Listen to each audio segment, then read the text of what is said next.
Última sesión de control al Gobierno en el Congreso de los Diputados. Y decimos sesión de control porque así es como se llama, aunque ese ejercicio de controlar al Ejecutivo es más una ilusión que cualquier otra cosa. El presidente del Gobierno se ha sometido al último pleno del año y lo ha hecho manejando los tiempos, evitando, al menos por ahora, un terremoto. No ha tenido que responder a las espinosas preguntas de Junts, que ya la semana pasada Míriam Nogueras le animó a que moviera el culo. Es literal. Cuanto más complicado es el momento, más sencillas son estas sesiones de control.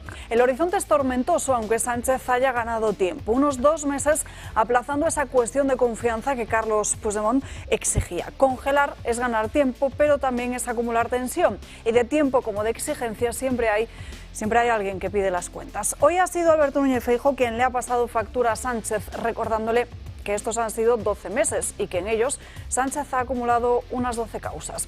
Primero, lo más inmediato, está el caso Begoña: corrupción en los negocios, tráfico de influencias, apropiación indebida a coste cero por 3 compañías privadas. La mujer del presidente del Gobierno está siendo investigada por 4 delitos. 4. Una situación inédita en la democracia española. Hoy ha declarado ante el magistrado Peinado. Era la tercera vez que la esposa de Sánchez acudía ante el juez Peinado. En aquellas 2 ocasiones, Gómez se acogió a su derecho a no declarar. Hoy, por primera vez, ha respondido, ha declarado, aunque solo ha contestado a las preguntas que le ha formulado su abogado, el que fuera ministro del Partido Socialista, Antonio Camacho. Luego han estado el caso Tito Berni, el caso del fiscal general del Estado y el caso Koldo. Seguimos intentando no perder la cuenta de los nombres propios que van desfilando por los sumarios judiciales. Lo mejor de toda esta función no es lo que se dice, sino lo que se calla. Parece que hay un pacto de silencio, de no agresión, entre el Partido Socialista y José Luis Ábalos Koldo. Ellos sirvieron un primer momento de cortafuegos. Ahora, desde Ferraz, en medio de acusaciones de mordidas, bolsas de dinero en Ferraz, pisos de señoritas, con señoritas y comisiones con 1% para el PSOE, el que miente para el PSOE es Víctor de Aldama. El considerado comisionista se reafirmó esta semana en sus acusaciones. Ábalos lo negó todo, también lo negó todo Koldo García. El tiempo y las investigaciones podrán dilucidar qué pasó realmente, pero es importante conocer que en España una persona en calidad de investigada puede mentir ante el juez si así lo considera. Mientras las investigaciones continúan, el Ejecutivo ha dado un paso un tanto descarado. Ayer se aprobó en Consejo de Ministros la llamada Ley del Derecho de Rectificación, una norma que apunta directamente a los medios digitales y los llamados influencers. La premisa parece correcta: garantizar la información veraz. Pero si hablamos del momento, del contexto, eso lo cambia todo. Un Ejecutivo acosado por los tribunales legisla sobre libertad de expresión. Pero eso no puede sonar a censura, aunque se trate de limitar la palabra en medio del escándalo. Cada paso en este camino nos lleva un poco más cerca de los regímenes que hacen del control una forma de supervivencia.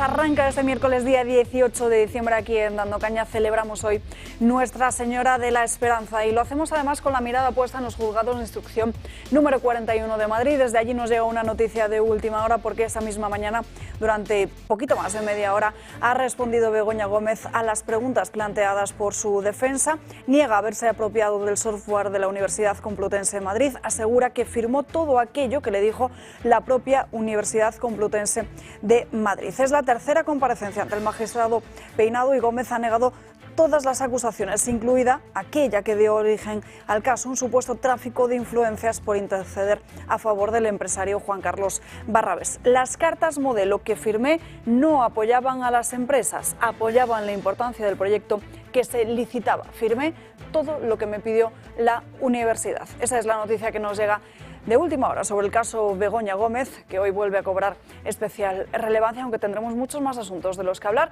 Y comenzamos, como siempre, con el comentario de José María Francas. Muy buenos días. Pues muy buenos días. Pues mire, yo tengo una teoría o una preocupación que creo que se ha notado varias veces en esta tertulia, que es que pienso que la única manera de que Sánchez desaparezca es en unas elecciones que PP y Vox después se pongan de acuerdo para gobernar.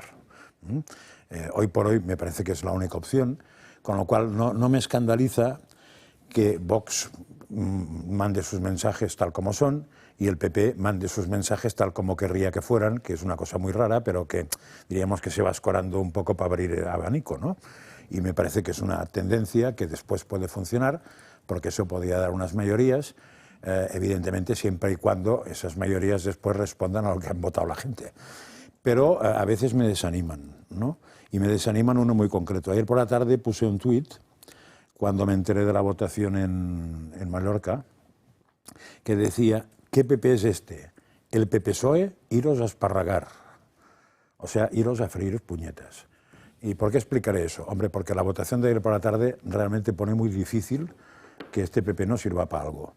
A mí me interesa cuando el PP mete la pata, que suele ser con cierta frecuencia, decirlo, pero intentar que la quite. O sea, mi objetivo no es decir, mira que la metan más, sino intentar que la quiten, pero a veces lo ponen realmente muy difícil, ¿no? O sea, hacer ayer que en Baleares la ley de memoria democrática, que le llaman ellos, que es una cacicada totalitaria como otra cualquiera, siga vigente porque el PP se abstiene, y todo por un rebote por haberse cabreado con Vox, supongo. No es por eso, es porque en su cabeza esta ley no importa, supongo. Porque si fuera un tema muy importante y un tema, diríamos, que fuera esencial en el PP, el tema de que la política no se metiera en la historia, y sobre todo no se metiera en la historia tergiversándola, si eso fuera un tema fundamental, les daría igual votarlo con Vox que con una tía mía. Si uno está convencido de una cosa, lo hace y punto, ¿no? Y si no está convencido de la cosa, no la hace, y si no tiene la excusa para que lo obliguen a hacerlo, casi cogido de los bajos fondos, pues no lo hace, ¿no?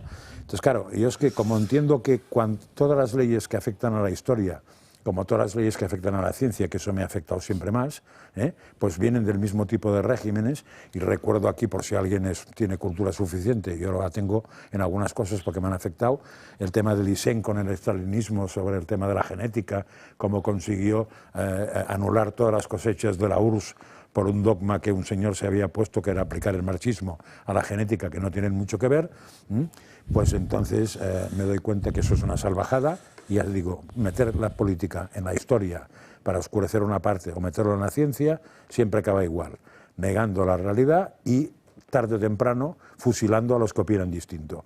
Que el PP acepte eso, no lo entiendo, y que sus votantes se lo traguen, lo entiendo todavía menos. Nos acompaña también en esta mesa Ignacio de Oces, muy buenos días. Buenos días, Alba. Y también Arturo Moreno. Buenos días, hola. Como les decía al inicio de este programa, hoy ha sido el último pleno en el Congreso de los Diputados de este año 2024, la última sesión de control al Gobierno en la que Pedro Sánchez se ha medido únicamente con Alberto Núñez Feijóo, con el presidente del Partido Popular, porque hoy tampoco le ha sido permitido preguntar al presidente de Vox, a Santiago Abascal, y tampoco era el turno para Míriam Nogueras de Junts. Hoy, además, Pedro Sánchez ha acudido justo después de que hace apenas unas semanas estuviésemos aquí un miércoles hablando de la Copa de Navidad de Moncloa, esa copa donde acusó a periodistas, políticos y jueces de una cierta conspiración para cargar contra el propio Gobierno. Concretamente acusó a Alberto Núñez Feijóo, al Partido Popular, de tener las cartas del tablero judicial y de repartirlas. Hoy ha sido el cara a cara más sonado de la mañana, el de Feijóo y el de Sánchez. ¿Cree que el Poder Judicial va por usted, señor Sánchez? No fui yo quien dijo que el Tribunal Constitucional era el cáncer del Estado de Derecho en nuestro país, señoría. Fueron ustedes. Si usted se siente perseguido, haga la regla de 3 y encontrará el resultado. Si es víctima de algo, es de haber abusado de la confianza, de la buena fe y del dinero de los españoles. De hecho, mientras usted está aquí sin contestar absolutamente nada, hay otra declaración por 4 delitos en los juzgados de la Plaza de Castilla, donde probablemente tampoco se contestará nada. Este es su balance del 2024. 12 meses, 12 causas. Con las amistades que ha tenido, señor Feijóo, tápese un poco. Así que, señor Feijóo, acabamos como empezamos el año. Ustedes con el bulo y nosotros con el boletín oficial del Estado. Enseguida hablaremos del caso Begoña Gómez, pero antes hablemos del denominado caso Koldo, porque una media hora antes de que comenzara este programa hemos conocido que el instructor del Tribunal Supremo ha acordado pedir al Congreso de los Diputados el suplicatorio del exministro José Luis Ábalos al apreciar indicios de 4 delitos en su actuación. El magistrado de la Sala de lo Penal, Leopoldo Puente, el instructor de esta causa abierta por posibles irregularidades en contratos, ha dictado hoy ese auto en el que acuerda elevar ese suplicatorio al Congreso de los Diputados para suspender la inmunidad del que fuera ministro de Transportes, al haber encontrado contra él diligencias practicadas hasta este momento, bastantes indicios de la posible comisión de al menos 4 delitos: integración en organización criminal, tráfico de influencias, cohecho y malversación. En el día de ayer, por las acusaciones de Víctor de Aldama, se le preguntaba a Félix Bolaños. Sí le digo que el deseo del Gobierno es que se esclarezcan los hechos. Quien tenga que pagar, que pague, y a quien se esté acusando falsamente y sin pruebas, vea resarcido cuanto antes su honor y su buen nombre. A mí me parece que colaborar con la justicia no es acusar sin pruebas, eso es difamar. Koldo en el día de ayer tenía que declarar ante el juez. Su técnica pasó por negarlo absolutamente, por tampoco intentar salpicar mucho a José Luis Ábalos, y precisamente hoy cuenta Voz Populi en su portada cómo las transferencias que el propio Koldo García habría realizado estarían acreditando que pagó durante varios meses ese piso que se le había puesto a la novia de Ábalos, a Jessica. Precisamente sobre Jessica también Koldo García hablaba después, en una entrevista que coincidía justo después de esa declaración, y decía que esos viajes y también el piso de Jessica no habían sido pagados en ningún caso con dinero público, sino con dinero personal. Por su parte, el debate cuenta hoy cómo Santos Cerdán pagó al contado en un 70% el todoterreno en las mismas fechas en las que Aldama, según dice Víctor de Aldama, le entregó un sobre con billetes. También en el día de ayer José Luis Ábalos presentaba un informe de muchísimas páginas donde señalaba las diferentes contradicciones que el propio Aldama había tenido ante su testifical ante el juez. Ábalos intenta defenderse y desmiente en un informe de 85 páginas todas las acusaciones que ha firmado Aldama en sede judicial. El documento al que ha tenido acceso el Toro Televisión aporta las respuestas de Aldama a las preguntas de su abogado y el juez y contrasta sus versiones con artículos, fotografías y capturas de pantalla de conversaciones vía WhatsApp. Ábalos subraya en concreto 25 de las que acusa de contradicciones. La primera hace referencia al primer encuentro entre su asesor Koldo García y el comisionista. Dice que no es verdad que éste le hubiera buscado, sino que fue su hermano Rubén de Aldama, escolta entonces en el Ministerio, quien les hubiese presentado. Sobre el viaje oficial a Oaxaca, México, insiste en que fue su propio equipo el encargado de preparar el encuentro, y no Víctor de Aldama, de quien niega hubiese viajado como cónsul honorario, tal y como acredita un informe de la AUCO. Otra de las cuestiones en las que incide es que él no invitó a Aldama al acto de presentación de la candidatura de Pepo Hernández en el año 2019. Dice que el evento era de entrada libre, por lo que cualquiera podría acudir. Ábalos niega también en su informe que ordenara ninguna misión diplomática a Víctor de Aldama, ni oficial ni tampoco extraoficialmente, y eso en referencia al viaje que hizo el comisionista a Venezuela para reunirse con la oposición liderada por Juan Guaidó. Según sostiene Ábalos, también sobre el viaje de la líder del chavismo a España, Delcy Rodríguez, dice que el relato de Aldama se trata de una obra interesada. Niega incluso que previo a su viaje conociera que tuviese sanciones, que eso tan solo lo sabía el comisionista y Koldo García. Koldo García, como les decíamos, aseguró ayer en el Tribunal Supremo que no vio ningún cobro, tampoco ninguna comisión, y está concediendo diferentes entrevistas en varios medios de comunicación. De hecho, es sorprendente que esta misma mañana, en una que ha concedido a Antena 3, ha negado que el propio Víctor de Aldama se pudiera haber reunido con el propio presidente del Gobierno, Pedro Sánchez, lo que nos lleva a sospechar precisamente esa técnica, ese pacto de no agresión que hay ahora mismo con el PSOE. Arturo. Bueno, la verdad que es un conjunto de datos bastante inconexo, donde hay unos que lo niegan todo, que son Ábalos y Koldo, que lo niegan todo, aunque hoy ha sido ya, han pedido el suplicatorio del Supremo al Congreso, me imagino porque el juez que ve indicios claros, además de delitos importantes, prevaricación, cohecho, tráfico de influencias y organización criminal, ¿no? Es decir, ni más ni menos, ¿no? Entonces, bueno, yo considero que el gobierno está absolutamente acorralado, el cerco que tiene con el tema de la corrupción, y no solamente con el tema de la corrupción, es que también se está agrietando, la mayoría parlamentaria que la ha sostenido durante este año, un año de legislatura nefasta, donde se han aprobado leyes como la ley de amnistía, donde hemos asistido al blanqueamiento absoluto de la coalición Bildu, la coalición de Tarra, ¿no? Es decir, por parte del gobierno, y donde también el otro día se aprobó en un pleno absolutamente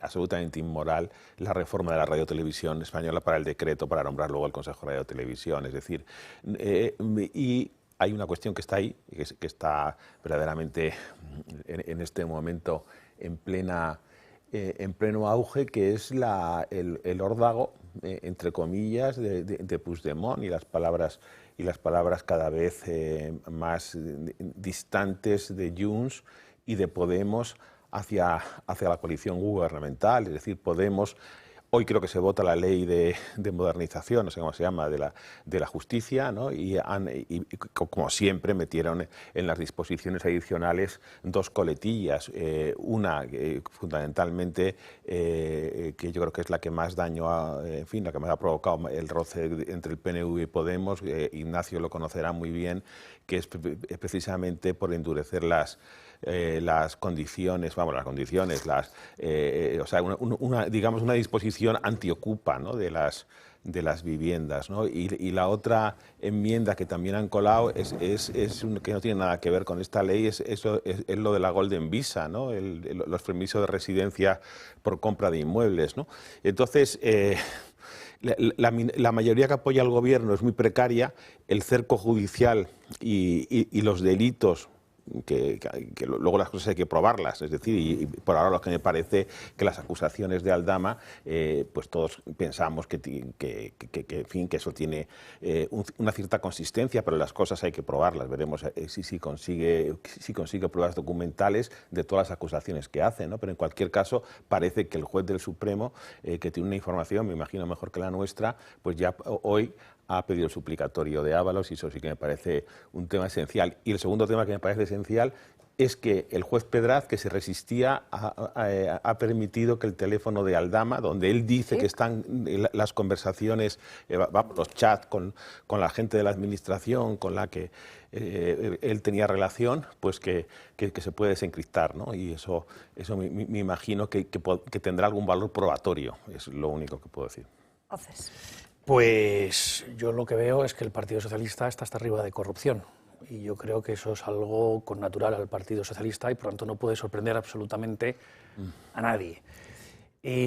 Lo que pasa es que lo que sí sorprende, aunque ya tampoco es una sorpresa, es que en el Congreso de los Diputados al final Sánchez no conteste. Es decir, cuando le preguntan por la corrupción, él no contesta. Él podría decir tranquilamente, pues mire, sobre este asunto no sé nada, o sé esto, sobre esto o lo otro. Y no quiere hacerlo, simplemente siempre saca balones fuera, empieza, ¿no?, a despilfarrar, frases inconexas muchas veces, y le da exactamente igual. Y no sucede absolutamente nada. Bolaños también quiere generar, ¿no?, como cierta imparcialidad, ¿no?, que la opinión pública piense que él no tiene nada que ver con nada, que él es un buen ministro de Justicia y que los jueces y tribunales lo que tienen que hacer es actuar. Bolaños, nada de presionar a ningún magistrado, importante, porque este era el que más interés tenía, con Pedro Sánchez, en renovar el Consejo General del Poder Judicial, y el Partido Popular está muy preocupado ahora de que se nombren magistrados del Tribunal Supremo muy afines al Partido Socialista.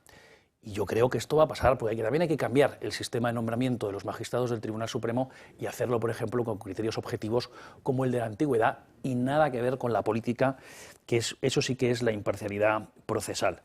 Lo que decías antes, Arturo, sobre la eficiencia procesal, efectivamente van a venir una serie de enmiendas en ese sentido, y como Bildu y Podemos se equivocaron, pues bueno, pues ahí tendremos que actuar. Es mañana, la votación es ¿Pero piensas mañana. que la mayoría parlamentaria se está agrietando o pero, que no? Pero no por lo que van a la seguir gente juntos. piensa, no por la corrupción. No, por Porque eso. la cuestión de confianza que plantea Junts en una proposición no de ley, que es un instrumento parlamentario ridículo, porque la cuestión de confianza es un acto personalísimo del presidente del Gobierno, predeliberación del Consejo de Ministros. Ellos la enfocan no por la corrupción política, ellos la enfocan porque no se están cumpliendo lo acordado. Los pactos con Junts, es decir, más pactos con los separatistas. Este es el motivo de la cuestión de confianza, que aparte es una pantomima, es una ridiculez, es una verdadera farsa, porque le corresponde solamente al presidente del Gobierno plantear una cuestión de confianza que luego, en su caso, efectivamente, no prosperaría si no obtiene la mayoría absoluta, es decir, tendría que dimitir. ¿Y qué ocurriría en ese caso? Que entraría un Gobierno en funciones. Y otra vez el rey tendría que empezar con el trámite de las consultas a los diferentes jefes parlamentarios o portavoces parlamentarios para, en su caso, plantear y proponer un candidato a la presidencia del Gobierno, y a partir de ahí, de esa primera votación, ya se podrían disolver las cámaras en el plazo de 2 meses si nadie obtiene la mayoría de la Cámara.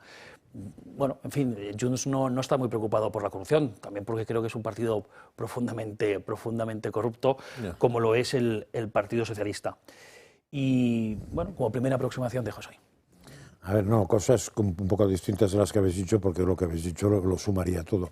Me ha chocado mucho que uno de estos pájaros pagara en metálico el 70% de un coche. ¿Eso no está prohibido en España? Creo que es un delito, no sé si es una falta o un delito, porque tienes que hacerlo por transferencia y no sé qué.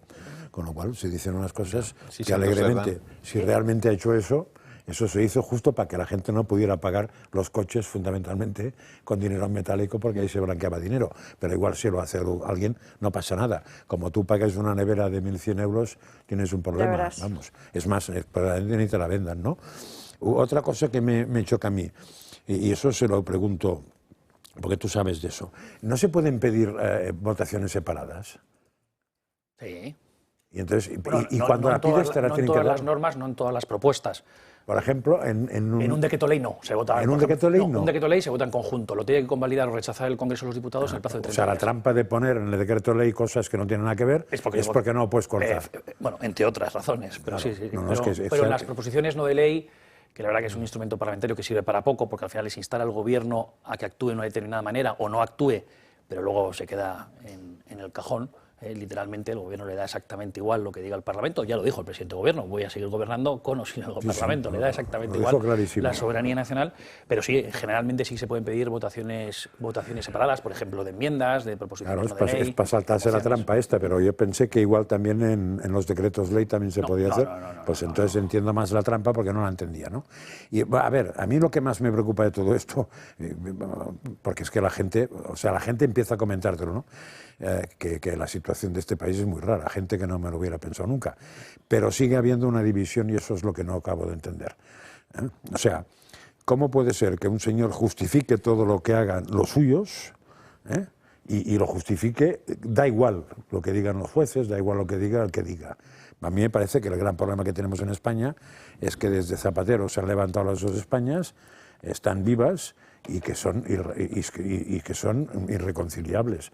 Y entonces con ese sistema, aunque se cambiara, tenemos un futuro muy complicado, porque si la gente entiende que el bien no es el bien y el mal no es el mal, sino que bien es lo que hago yo y mal es lo que haces tú, tenemos un problema de fondo que no lo arregla ni su padre. Era lo que decía un poco Alba también en el inicio de su entrada, es que cuando el poder empieza a no hacer distinción entre la verdad y la mentira, eso es el origen, a impugnar la distinción entre la verdad y la mentira, ese es el origen de los totalitarismos. Es decir, no se sabe muy bien. Es decir, que ves al presidente del Gobierno y lo ves desde fuera y dices, este señor es un señor que quiere domesticar la realidad, interpretándola a su favor, para, en fin, conseguir sus objetivos políticos. Pero es que de lo que habla Sánchez no tiene nada que ver con lo que está pasando en el país. Es un gobierno que está absolutamente cercado por la corrupción, donde la agenda política está absolutamente... Lo único bueno de todo esto es que la iniciativa política, la maquinaria de propaganda, etcétera, está absolutamente opacada por los hechos judiciales. Es decir, ha pasado ayer un ministro, el asesor del ministro, que por lo visto se creía que era asesor, pero era asistente y tal, que luego Aldama, que no se sabe muy bien qué hace ahí Aldama, porque que parece ser que es un señor que no tiene nada que ver con ellos, y qué hacen las reuniones del PSOE, y qué hacen las reuniones con la oposición venezolana, y los contactos que evidentemente ha tenido, y con el dinero. Es gente que se ha forrado vendiendo mascarillas cuando la gente se estaba muriendo, que es una cosa que no hemos dicho. Es decir, que dos actuaciones absolutamente inmorales, por ejemplo, han tenido con la Dana, donde han omitido el deber de socorro, y con las mascarillas, que ha sido una epidemia tal, que donde han ganado dinero importando mascarillas, y se han repartido comisiones, ¿no? Mientras la gente se moría. Pero fíjate vamos a seguir hablando de ello. Vamos a seguir hablando de ello, pero tendrá que ser tras una breve pausa de publicidad. Antes de nada, les recuerdo que en el Club de Amigos todos los productos, pulseras, relojes, libros, están a unos precios irresistibles, y además todos estos productos suponen un perfecto regalo para estas Navidades. Y ya estamos ahí, ya hoy es miércoles, mañana es jueves, y mañana celebramos todos juntos en la cena de Navidad del Club de Amigos, que como saben, como les digo, este jueves día 19 de diciembre, y en Madrid, un encuentro inolvidable en el que vamos a brindar por el año nuevo junto a Miguel Durán, Xavier Orcajo, Luis del Pino, Alejo Vidal Cuadras, Kake Minuesa y muchísimos más. Si necesitan más información, el 91 616 24 64, pueden escribir un correo electrónico a clubdeamigos@clubdeamigos.org. 91 616 24 64. Publicidad, y aquí les esperamos.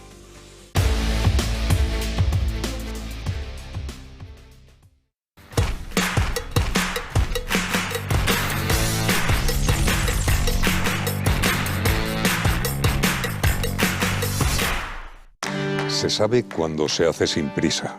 Se sabe cuando hay honestidad. Cuando se ama lo que se hace. Se sabe cuando se cuida hasta el más mínimo detalle. Cuando es legado ibérico, se sabe. Y si lo eliges, aciertas. Jamón legado ibérico, número 1 en España y en el mundo. Pardo Stone Design es una empresa líder en manipulación de la piedra natural y cuenta con los sistemas operativos más avanzados del mercado y el conocimiento puramente artesanal. Aportan conceptos innovadores en el mundo de la decoración con piedra natural, realizando composiciones decorativas y proyectos de arquitectura e interiorismo. Pardo Stone Design. Descubra la artesanía en piedra y haga sus sueños realidad. Y si eres socio del Club de Amigos, tendrás un 5% de descuento.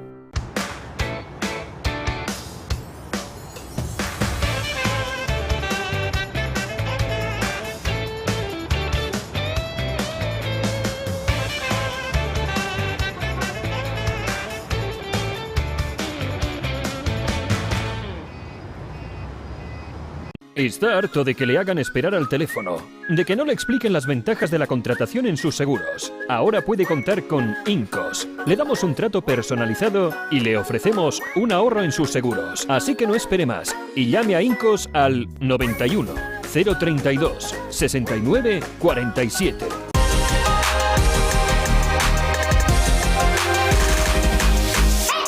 Hoy en Recomendaciones del Toro les hablamos del restaurante La Cabaña de Ardoz, situado a 100 metros del Parque Europa. Disfrute de sus excelentes carnes a la parrilla y de sus magníficos asados en horno de leña, así como de sus deliciosos platos de dieta mediterránea en una preciosa terraza, tanto cubierta como descubierta, con olivos tipo bonsái o en su acogedor salón. También puede celebrar sus eventos importantes, tanto personales como de empresa, en su salón superior con vistas panorámicas del local, o cierre sus negocios discretamente en su sala privada. Es una recomendación del Toro Televisión.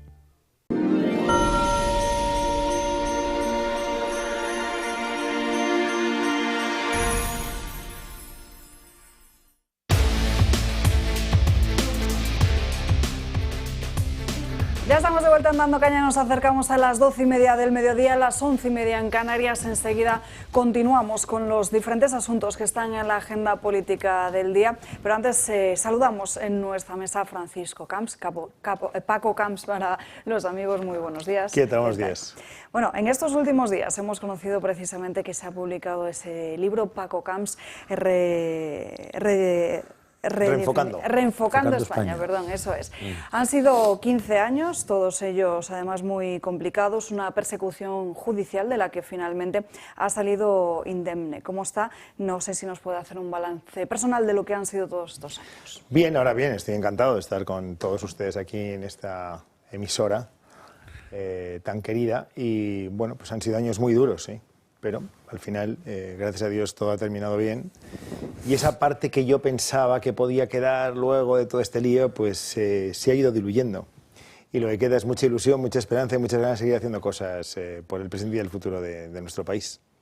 Bueno, en estas páginas todos esos años aparecen precisamente reflejado aquí, en ese libro que están pudiendo ver ahora mismo nuestros espectadores en sus pantallas, y se muestra también una figura que ha sido perseguida injustamente por intereses políticos. 10 juicios y todos ellos, 10 absoluciones, pero el daño político y personal ya estaba hecho desde un primer momento, ¿no? Sí, estuvo hecho desde el primer momento porque lo que se buscaba era mi destrucción política y mi destrucción personal, como tantos otros compañeros de partido. No soy el único que ha sufrido durante este tiempo el embate y la embestida de la izquierda y de la Fiscalía Anticorrupción. Se buscaba que pudiésemos no solo ser perseguidos de forma inmisericordia, sino que también nuestra vuelta a la posibilidad de hacer cualquier tipo de tarea o actividad política, incluso social, fuese imposible.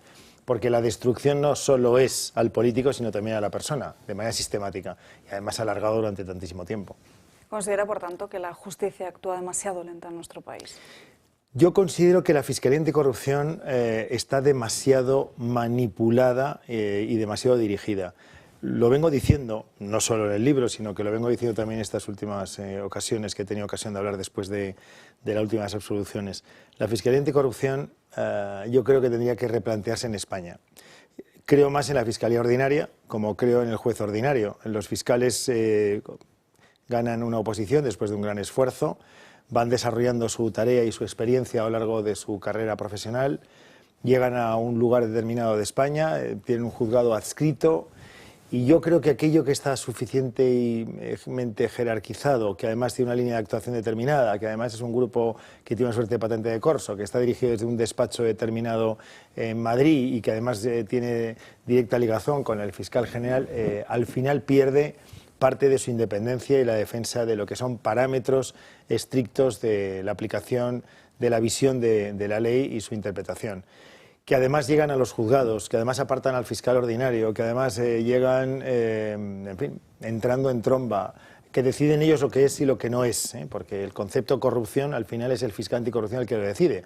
Una malversación, una prevaricación, son ellos los que deciden si eso no es corrupción, etc. Todo eso tiene que cambiar. Tenemos que darle un nuevo aire al sistema de la Fiscalía tal y como está concebida en nuestro país, claramente. Y además lo estamos viendo. El fiscal general del Estado está imputado por la manipulación presunta de una serie de datos respecto a un ciudadano privado porque tiene acceso a cosas que no debería tener el fiscal general del Estado. Debería estar en el ámbito estrictamente de lo que corresponde de manera ordinaria, porque la independencia judicial y la igualdad de los españoles ante la ley parte justo de la independencia, del desconocimiento, del anonimato, de la posición, digamos, en orden que corresponde a jueces y fiscales. En el momento que una parte del sistema tiene capacidad de poder ser dirigido desde alguna parte del sistema empieza a fallar. Y es lo que ha ocurrido en mi caso durante 15 años. Porque los jueces me han dado la razón, pero la Fiscalía Anticorrupción me ha perseguido en cada uno de los asuntos. ¿Qué le parece que, por ejemplo, personas como Álvaro García Ortiz u otros políticos que en estos momentos están salpicados por diferentes casos de corrupción no dimitan? Porque a usted se le abrió juicio oral e inmediatamente presentó su dimisión. Pues yo desde luego creo que tiene que ser caso por caso. Lo que pasa es que estamos hablando del fiscal general del Estado.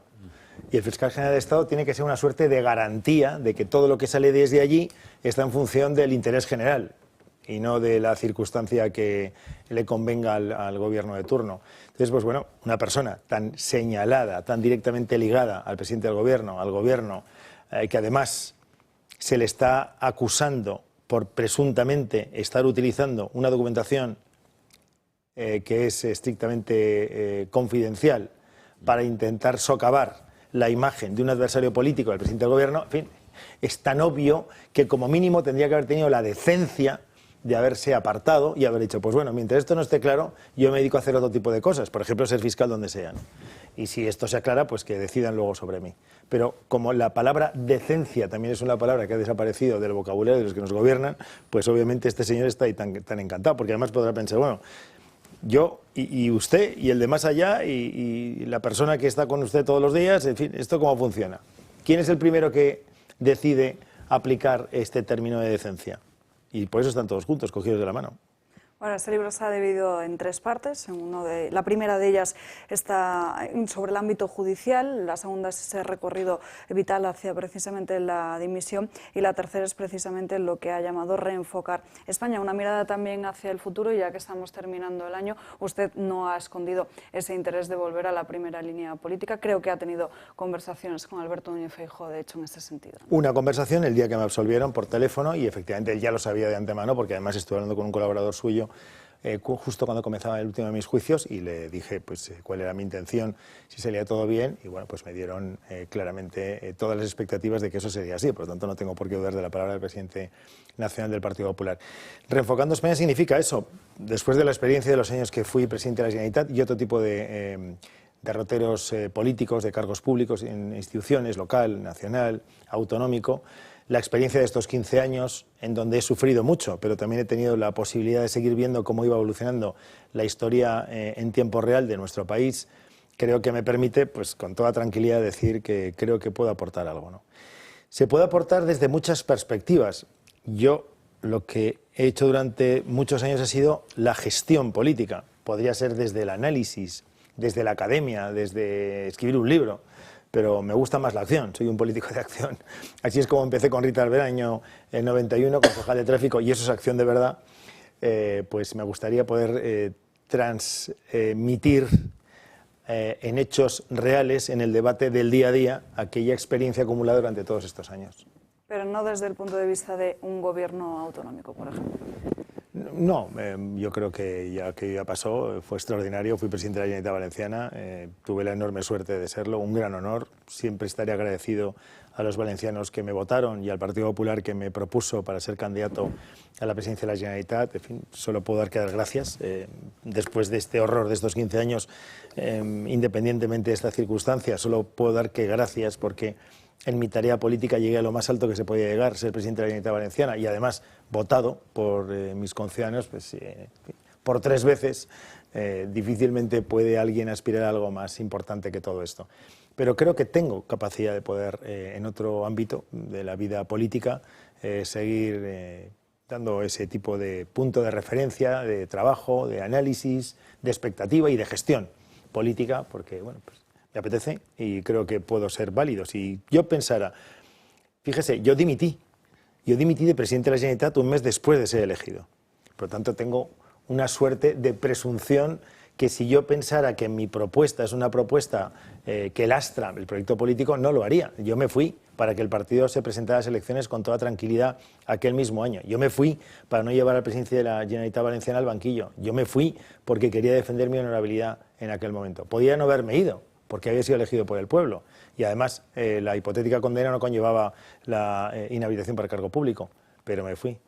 En fin, con ese antecedente, creo que tendrá un mínimo de seguridad cualquiera que me escuche, que si yo supiese que no puedo aportar algo interesante, no estaría aquí.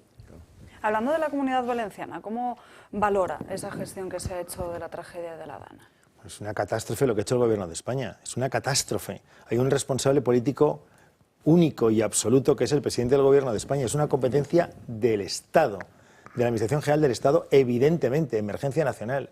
Es el único que puede coordinar al Ejército, las policías, las guardias civiles, los bomberos de otros lugares de España, los policías de otros lugares de España, la ayuda que pudiese venir de otros lugares de Europa, tanto material, personas como dinero, como transferencia de dinero o decisiones que se puedan tener al respecto. Es una emergencia nacional. La emergencia nacional obligaba al presidente del Gobierno a haber llegado a 8:20 de la tarde, el día 29 de octubre, allí, al lugar, a haberse llevado a la ministra de Defensa, al ministro de Interior, al ministro de Infraestructuras, a la ministra de Medio Ambiente, habérselos llevado allí. Y por cierto, durante todo el día, la Agencia Estatal de Meteorología o la Confederación Hidrográfica del Júcar, una 150 años, el otro 100 años de existencia, por lo tanto con un historial ya bastante acendrado, haber dicho, uno, el agua que iba a caer, dónde iba a caer, qué podría suponer; dos, el de la Confederación, tener claro por el historial de la Confederación y de la cuenca hidrográfica, cuando cae una cantidad de agua determinada en un lugar determinado de esa cuenca, qué es lo que puede ocurrir. Eso de enviar un mail o enviar un SMS o un WhatsApp no es cuestión, tendría que haber cogido el teléfono el presidente de la Confederación, haber llamado a la ministra correspondiente, a la ministra de Medio Ambiente, si es que no lo hizo, haber llamado, si no, al presidente del Gobierno, si es que no lo hizo. El gran error ha sido el Estado. Y en esta cuestión, además del tacticismo partidario escandaloso e inmoral de Sánchez en las primeras horas de la tragedia de mis conciudadanos en mi tierra, además hay una inercia de desmantelamiento del Estado.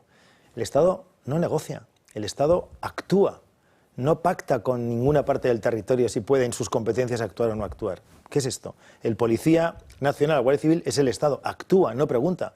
El juez es el Estado, actúa, no pregunta.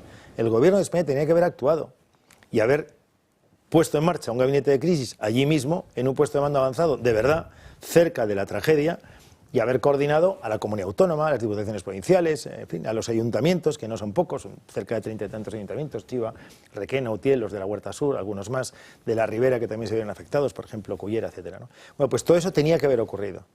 Ha abdicado el Gobierno de España de una competencia absoluta, que es una emergencia de estas características. ¿Y no cree que esa responsabilidad es compartida? Porque aquí también se trata de ver, asumir los errores, ver qué ha pasado para que en un caso futuro esta situación no vuelva a repetirse. Desde luego, pero la competencia es del Estado. En el Estado descentralizado, la emergencia nacional es competencia de la Administración General del Estado. Por lo tanto, el primer responsable y único de lo que ha ocurrido allí, a partir de 8:20 de la tarde, ya digo, lo otro es otro tipo también de análisis al respecto. El encauzamiento de los barrancos previstos en el Plan Hidrológico Nacional de José María Aznar, que se anuló el día 3 de julio del año 4 por Zapatero, pero independientemente de aquello, es la Administración General del Estado la que ha abdicado desde el primer minuto, es el responsable absoluto. A partir de ahí es el que tendría que haber llamado al resto de los que pueden aportar cosas. Durante aquellos días yo estuve en contacto con gente de un cierto nivel y grado, digamos, de responsabilidad política al respecto. Intentaba explicarles que la Generalitat Valenciana, como cualquier comunidad autónoma, quitado el País Vasco, Navarra, Cataluña, por una circunstancia muy especial que ahora contaré, solo tenemos sanitarios y bomberos. Y los bomberos además son de la Diputación Provincial. No son ni de la Generalitat Valenciana. El Ejército, la Policía Nacional, la Guardia Civil, etcétera, y la coordinación del resto de los cuerpos que vengan de otros lugares de España le corresponde claramente al Gobierno en cuanto a lo que es la presencia material y la presencia humana en el lugar de la tragedia. Los hospitales de campaña, los helicópteros de doble hélice, los pontoneros. En fin, es que es tan obvio. Lo que pasa es que se pasan el día intentando trasladar un relato que no es verdad, que no es cierto. Desde el inicio es desde el reinicio, antes del inicio, que es el encauzamiento de los barrancos, hasta la propia transmisión del conocimiento de lo que estaba ocurriendo con la lluvia en la comunidad. Le voy a poner un ejemplo que es muy gráfico. La UME actuó en Requena y Utiel al mediodía, la unidad militar para este tipo de tragedias. Bueno, la UME, Unidad Militar de Emergencias. La UME depende del ministro de Defensa. O sea, nos tenemos que creer que ningún alto mando de la UME le dijo a la ministra de Defensa o a alguien del ministerio lo que estaba pasando en Requena y Utiel, que ya era un desbordamiento evidente, con coches flotando incluso por las calles de estas dos ciudades. En fin, por eso, cuando realmente haya una relación en el lugar que corresponda, en donde se vaya analizando minuto por minuto lo que ocurrió ese trágico, brutal y salvaje día, en ese día negro en la historia de nuestro país, yo creo que estoy convencidísimo que se podrá con tranquilidad ir ubicando cada una de las responsabilidades políticas y administrativas de aquel día. Supongo que en la mesa hay alguna pregunta. Francas.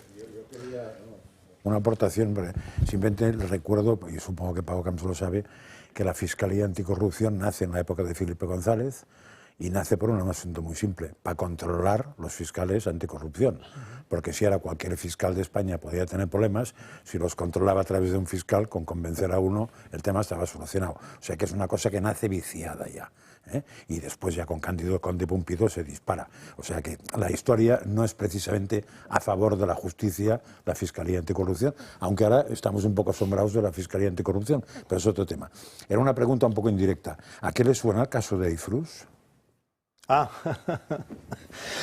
Me estoy leyendo el libro. Entonces.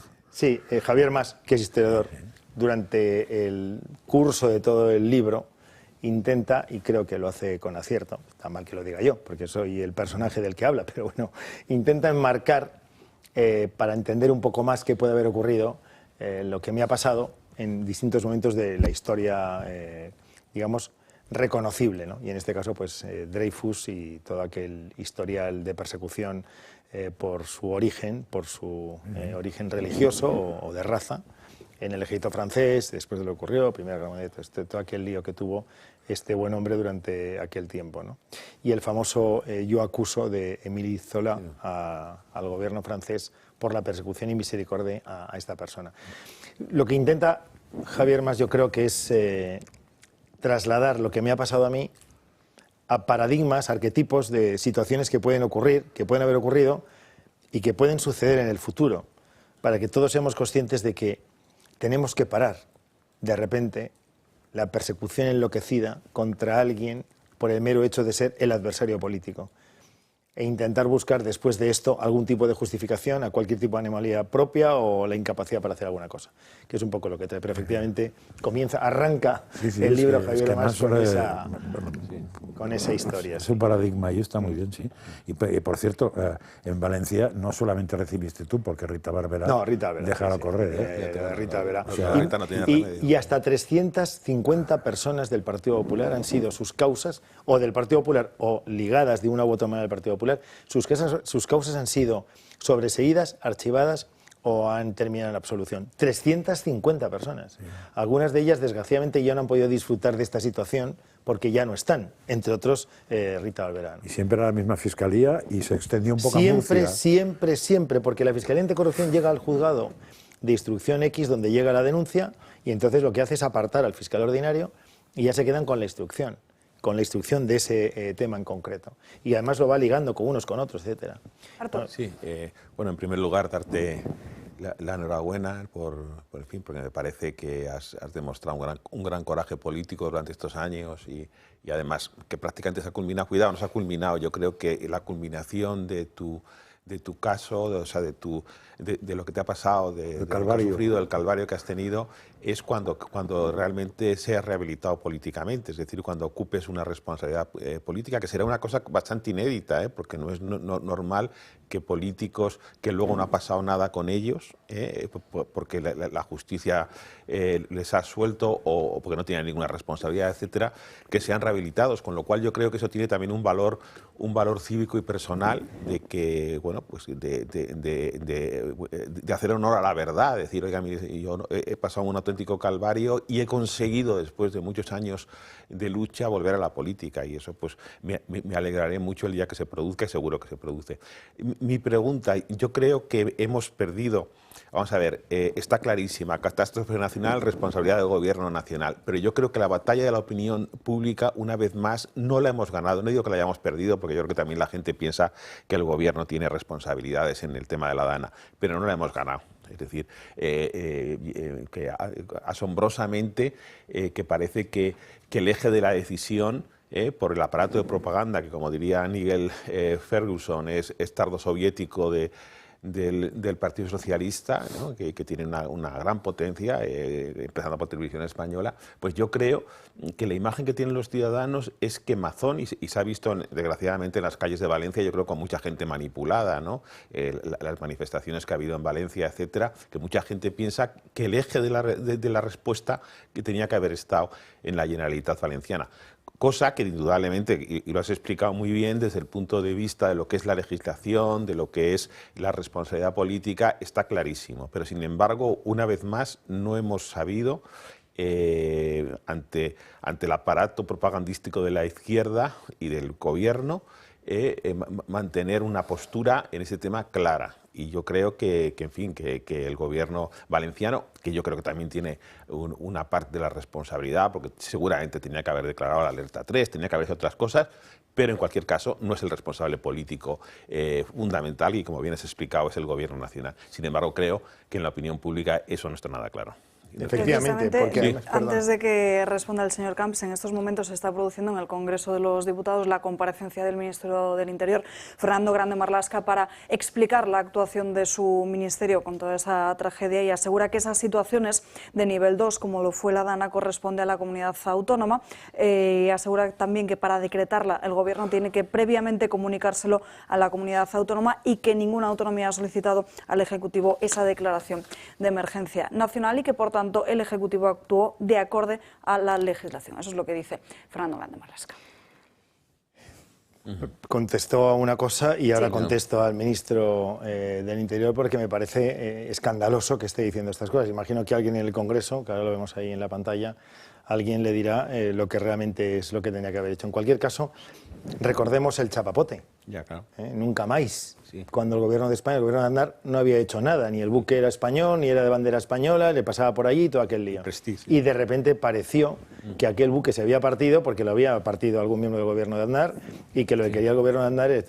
Cuando además la actuación del Gobierno de Aznar fue tan extraordinaria que la limpieza fue súper rápida, y además a los marisqueros se les dio las ayudas que llegaron rápidamente, etcétera. Luego hubo un barco, ya gobernado Zapatero, que se partió por la mitad en Gibraltar y no pasó absolutamente nada. ¿Os acordáis? Pasó exactamente lo mismo. 11M. Al final pareció, entre el 11 y el 14 de marzo, que quien había provocado aquello había sido el Gobierno de Aznar, y no esa banda de canallas terroristas yihadistas. También, de nuevo, el relato. Los recortes en la época de Rajoy.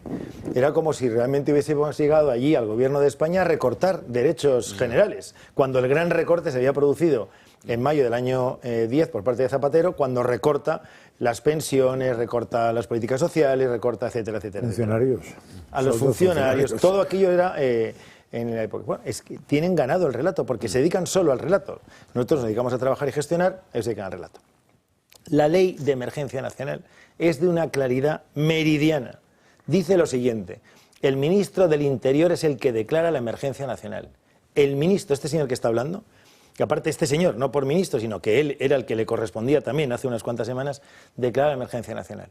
A petición de 3 interlocutores o 3 proponentes. 1, el propio ministro del Interior. 2, el presidente de la comunidad autónoma. 3, la delegada, en este caso del Gobierno, delegada del Gobierno, la señora Bernabé, porque es la delegada, que además la han llevado a los altares en el último congreso del PSOE en Sevilla. Por tanto, ¿de qué estamos hablando? O sea, es el responsable absoluto, él, el que está hablando en estos momentos en el Congreso. Por doble motivo. Primero, porque es él el que declara la emergencia nacional. Como ministro del Interior tiene esas competencias según la ley. Y en segundo lugar, porque es uno de los 3 que puede de manera unilateral, sin necesidad de hablar con nadie, quien puede declararlo. Este señor además tiene, como miembro del Gobierno, una serie de referencias, de escuchas, que no tiene el presidente de la Generalitat. Por ejemplo, la Policía Nacional, por ejemplo, la Guardia Civil, por ejemplo, en este caso la UME, por ejemplo, la Agencia Estatal de Meteorología, por ejemplo, la Confederación Hidrográfica del Júcar. O sea, todos aquellos elementos, aquellos sensores que tendrían que haber transmitido la situación de emergencia que estaba produciendo en la tierra, todos dependen del Gobierno de España. Y él es miembro del Gobierno de España, aparte del máximo responsable. Parece un escándalo que diga esto el ministro del Interior. Francisco, lo primero, enhorabuena, que te lo mereces sin duda. Me parece que las reflexiones que has hecho, que has apuntado, son muy interesantes, pero yo, siguiendo el testigo de Arturo, sí me interesa bastante, porque has apuntado todo lo que has dicho desde el punto de vista jurídico, de lo que ha pasado en la Gota Fría, es cierto. Es decir, el máximo responsable es el presidente del Gobierno y el Consejo de Ministros, con las diferentes competencias de los distintos departamentos ministeriales, sin duda. ¿Y por qué Mazón no habló con tanta claridad desde el primer momento? No lo sé. No lo sabes. No lo sé. ¿Y recomiendas a tu partido presentar alguna querella precisamente por esa gestión criminal del Partido Socialista? Yo creo que lo van a hacer, ¿eh? Yo creo que el Gobierno de la Generalitat lo hará, pero nosotros desde Vox ya lo hemos hecho. Yo creo que lo hará, ¿eh? Me imagino. De todos modos, no tengo información, porque lo que doy ahora es una opinión, ¿eh? No tengo información en absoluto de lo que puede hacer el Gobierno de la Generalitat, pero yo estoy convencido que lo hará porque, en fin, cuando uno tiene la competencia, tiene la competencia. En este estado compuesto, aunque hay académicos que no quieren llamarle compuesto, pero bueno, Estado compuesto para entendernos, en donde hay competencias delimitadas por la Constitución española entre unas administraciones y otras, algunas además compartidas todavía, legislación básica o algún tipo de competencia que tiene que llevar entre las distintas administraciones. En este Estado compuesto, la Administración General del Estado tiene sus competencias. Y esta competencia es su competencia, no es de otros, es de ellos. Por lo tanto, es que, de hecho, si el presidente de la Comunidad Autónoma hubiese querido que se declarase emergencia nacional, tendría que habérselo pedido al Gobierno de España. Parece una perogrullada, pero es que es una obviedad. Está claro. Igual que la declaración del estado de alarma corresponde al Gobierno. No puede declarar una comunidad autónoma porque no es competencia de la comunidad autónoma, es el Estado. Bueno, la Administración General del Estado. El Estado somos todos porque la comunidad autónoma... Lo que pasa es que echamos de menos, yo creo, todos los españoles, esa misma contundencia que has tenido tú hoy con Mazón en los primeros días de la catástrofe. Y que lo pidiera, aunque tuviera que pedirlo, que lo pidiera. Bueno, eso es una cuestión... Es una pifia... Pero independientemente de esta circunstancia, hay una realidad que es insoslayable. Sí, ¿la competencia es de quién es? Que es la competencia. Claro. Y la competencia es de el Gobierno de España. Pero la discusión hubiera desaparecido si él, como uno de los tres proponientes, lo hubiese propuesto. Posiblemente, pero el ministro del Interior, el Gobierno de España, tiene una suerte de legitimidad por encima de las comunidades autónomas, que es lo que estaba comentando antes. El Estado, como va deshaciéndose, y lo va deshaciendo el propio presidente del Gobierno, porque lo crea o porque se lo exigen los filoetarras, los independentistas, los comunistas de Podemos, como se va deshaciendo del Estado todo lo que puede, al final hay una inercia para que el Estado sea el que pregunte si puede o no puede actuar. De hecho, pues intentan retirar a la Guardia Civil de Tráfico, por ejemplo, en Navarra, intentan que se vaya a otros sitios, intentan quitarse competencias en favor no sabe muy bien de qué ni por qué. Pero pese a todo, es el Gobierno y es el Estado, la Administración General del Estado, la que no puede abdicar de su propia competencia. Y en este caso es evidente que era política y jurídica del propio Gobierno. Lo que dijo el de la UME, por ejemplo, el general que dijo, yo puedo tener todos los soldados ahí y si no me da permiso el presidente de la Generalitat, no puedo entrar. Porque la verdad que es absurdo. Es como si nos invadiese un ejército X y entonces llamasen al presidente de la Comunidad Autónoma. Mire, verá, le están invadiendo. ¿Venimos o no? ¿Le parece bien que actuemos o no actuamos? ¿Cómo hacemos esto? Pero bueno. Por eso lo dijo con tanta... Sí, lo dijo además en rueda de prensa, si no recuerdo mal, y lo dijo además en Moncloa. Creo que fue, ¿no?, la rueda de prensa que hubo. Que salía a dar la cara oficialmente. Aquí lo que tenemos que dejar, Francisco Camps, ha sido un placer que haya estado aquí con nosotros. Muchísimas gracias. Recomendamos a todos nuestros espectadores que conozcan esta historia en ese libro de Javier Mas, Paco Camps, Reenfocando España. Nosotros nos tenemos que ir a una breve pausa de publicidad, pero antes les pregunto, no sé si sabían que las horas más caras de la electricidad son justo cuando más la necesitan. Mañana y noche Salud se dispara y sus facturas también. Con el nuevo modelo de autoconsumo remoto con baterías de comunidad solar, almacenan la energía que producen con sus paneles situados en un parque solar durante el día y la usan cuando más les convenga. Producción, almacenamiento y ahorro, todo en un mismo proyecto y listo para cualquier vivienda. Pisos y casas que no puedan instalar paneles en sus tejados están de suerte. Únanse al cambio y protéjanse de las subidas de la luz. Pueden llamarles en el 980 28 12 o en comunidadsolar.es. Ya estamos de vuelta en Dando Caña y como siempre a esta hora nos vamos con las crónicas de Manicomio de Gabriel Serrano. Gaby, muy buenas tardes. Muy buenas tardes, Alba. Google Maps. Hablemos de esta herramienta. No sé si aquí los presentes habéis usado alguna vez el Street View, que es el muñequito que lo puedes coger y lo llevas a una calle en concreto y ya ves fotografías de lo que hay alrededor, porque Google utiliza esta herramienta haciendo fotos. Vamos a ver cómo las hacen. Pueden ir en un coche, en un mástil, y ahí ven una cámara 360, o también en un patinete o en una moto, también la llevan, incluso también por el aire lo hacen. Aquí vemos como una especie de mochila que se la carga un trabajador de Google y empiezan a hacer diferentes fotos. Pues bien, la aplicación recoge diferentes imágenes y ayuda a guiarse a todos los ciudadanos que estén perdidos, por así decirlo. Y ha coincidido con algo surrealista, porque gracias al Street View de Google Maps se ha encontrado a un asesino. Si nos vamos directamente a Tajueco, a una localidad de Soria, vamos a ver la imagen de un hombre que aparece cargando una voluminosa bolsa blanca de plástico cuya forma parece la de un cadáver, y la está metiendo en el maletero de su coche. Pues bien, esta foto ha servido a los policías para unir los últimos cabos de un cuerpo que habían encontrado en un cementerio en una localidad de al lado que había sido desmembrado. pues la policía empezó a investigar y descubrió, porque así vio, porque esta foto se hizo viral en las redes, que lo que están viendo es el asesino y el cadáver de un cubano de 50 años que había hace un año se había perdido la pista y la policía le estaba investigando. Y se ha dado con que este hombre, el asesino, era amante de la mujer del cubano. Entonces estamos viendo cómo la herramienta de Google Maps, concretamente Street View, ha servido y ha sido utilizada para detener a un asesino.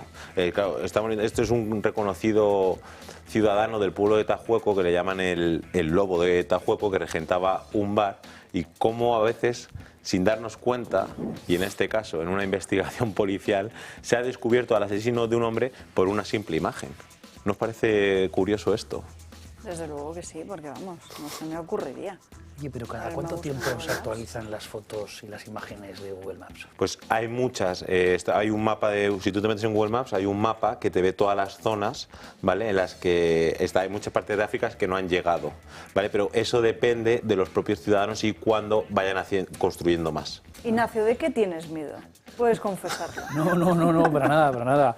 No, lo que pasa es que, bueno, espero que ya esté, ¿no?, en disposición judicial y se le meta en la cárcel. Estaba pensando, si llega a ser un inmigrante ilegal, está suelto en 2 días. Porque es un poco el proceder habitual. Han detenido al lobo de Tajueco, como así le conocen en el pueblo, ya a su amante, que es la mujer del cubano. Entonces, que estamos viendo que es un lío también amoroso, un trío amoroso.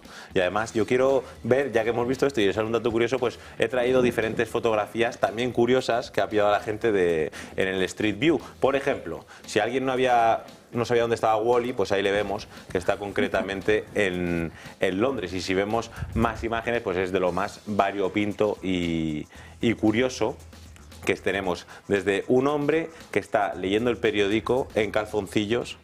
Tenemos esas imágenes, ¿no? Las tenemos. Aquí vemos, por ejemplo, esto es en París, como un caza está aparcado ahí de repente en un tejado, en un parking. No sabemos cómo habrá llegado allí, pero vamos, que la han cazado. Y no es un chiste, ahí plenamente. Y si continuamos viendo las fotografías, aquí el del periódico pues está tranquilamente tomando el sol con el periódico en mano, pues los otros 2 hombres echando el rato, jubilados, que ya han hecho mucho en su vida. Y eso sí es importante, muy guiri, calcetines arriba, y blancos además. Y luego creo que tenemos una última imagen, pues aquí vemos como 3 jóvenes muchachos tenían un largo recorrido y no llegaban a tiempo. Tenían que hacer sus necesidades, pues cómo aprovechan los servicios públicos, en este caso un baño portátil, digamos, y paran el coche en el arcén y se dedican pues a hacer sus necesidades. Así que muchísimo cuidado con lo que estén haciendo por las calles, porque Street View, el Google Maps, les pueden cazar. No, sí, ya después de este caso, pero yo me he quedado alucinada. No quiero retroceder, pero el tema de la amante, ¿qué pintaba porque han detenido a la amante? ¿Por cómplice? Claro, cómplice del asesinato. Qué barbaridad. Porque ya estaba liada con el lobo de Tajueco, Alba. Ah, entonces que se habían aliado para matar a... Claro, el otro fue en búsqueda de su mujer y se encontró con otras cosas. Qué barbaridad. Pues nada, ya lo sabemos, tengan cuidado con el Google Maps o si ven esta camarita, si están haciendo algo malo, si no tienen nada que esconder. Claro. El que nada esconde, nada teme, también es cierto. En fin, Gaby, ¿qué otra noticia nos traes para hoy? Hoy es un día especial y voy a traer un cuento, para que nos divirtamos todos. Puede ser un cuento real o ficticio, ¿vale? Porque ha habido un artículo recientemente publicado por The British Medical Journal en el que dicen que vivir felices para siempre, los riesgos ocultos para la salud de las princesas Disney. Y en el propio artículo se puede leer: las princesas Disney se enfrentan a graves riesgos para la salud en el mundo real. Sin embargo, sorprendentemente, a pesar de estos riesgos, parecen vivir felices para siempre. Y hacen, este grupo de investigadores británicos, un llamamiento a Disney que dice que debe plantearse intervenciones para superar estos problemas de salud y diferentes estrategias para mejorar el bienestar de las princesas, que podrían incluir, y te ponen unos ejemplos, mindfulness y psicoterapia, formación sobre la convivencia con animales y medidas de protección personal contra agentes infecciosos. Esto es de Manicomio, no es inventado, esto es real. Han sacado este artículo muchos investigadores en sus tiempos libres. Aquí no hay dinero público ni nada, pues hablemos de friquismo. Estos investigadores les gustará a las princesas Disney y han querido realizar esta investigación de cómo sería la vida de estas doncellas, estas princesas en el mundo real actual con lo que hemos visto en las películas. Vamos a empezar primero por Blancanieves, ¿vale? Pues aquí ellos dicen que tendría problemas de interacción social limitada, evidentemente, y también viviendo con 7 enanitos, pues muchísimo cuidado. Y enfermedades cardiovasculares, depresión y ansiedad. Hay un refrán que es de origen galés que dice una manzana al día te mantiene al doctor alejado. En este caso, la manzana fue la que le envenenó. Así que la historia vemos cómo cambia. Si vemos un poquito a Yasmín, también sufre de aislamiento social. Aquí en Ágrava, pues evidentemente con todo el polvo y tiene problemas de salud mental. Y además que tiene un tigre como mascota, Ignacio, que raja, pues mucho cuidado, porque con ese tigre puede tener una infección zoonótica, lesiones craneoencefálicas y de la columna cervical, por lo tanto tiene la muerte, porque como el tigre se ponga violento, no lo pintan en la película como algo dulce. Pero bueno, vamos a ver Cenicienta. Cenicienta no utiliza los utensilios correctos para limpiar y está expuesta al polvo y claro, y la acción de desollinar puede tener un riesgo de cáncer de pulmón. Y además, si vemos la purpurina de la hada madrina, no me quiero imaginar, porque esa ingesta mágica, Francás, eso es verdad lo que te estoy contando, es el desarrollo de una enfermedad pulmonar crónica. Así que en lugar de un príncipe Cenicienta, lo que necesita es un poco de terapia respiratoria. Y si vemos a Pocahontas vemos en la película cómo salta de un acantilado, que estos propios investigadores del British Medical Journal han dicho que es de 250 metros de altura, haciendo un poco el baremo. Y claro, estas investigaciones extremas, pues el salto del acantilado lo que le provocaría es la fractura y la muerte, no los pajaritos que vemos en la propia película. Y vamos a ver Aurora. Aurora, no sé, espero que los niños no estén viendo esto porque le está fastidiando el sueño de su infancia. Aurora, la bella durmiente, tiene un riesgo de sueño excesivo. Y lo que puede conllevar eso, evidentemente, son enfermedades cardiovasculares, accidentes cerebrovasculares, obesidad, diabetes, úlceras por presión. Y claro, evidentemente, aquí hay que añadir otra cosa, que es que me ha venido a la mente, aquí el príncipe le despierta con un beso, y ese beso está sin consentimiento. Así que hoy en día esto no podría ser real. Y muchísimo cuidado que el príncipe va a acabar en una mazmorra. Vamos a ver 3 más, Francás, 3 más y ya te dejo opinar lo que quieras. Va a ver a Mulan. Mulan evidentemente le quieren casar con una persona que ella no quiere, que es una violencia familiar por motivos de honor. Por lo tanto, a esta pobre joven le va a entrar una ansiedad por la vida que no quiere, sino por la vida que sus padres desean para ella.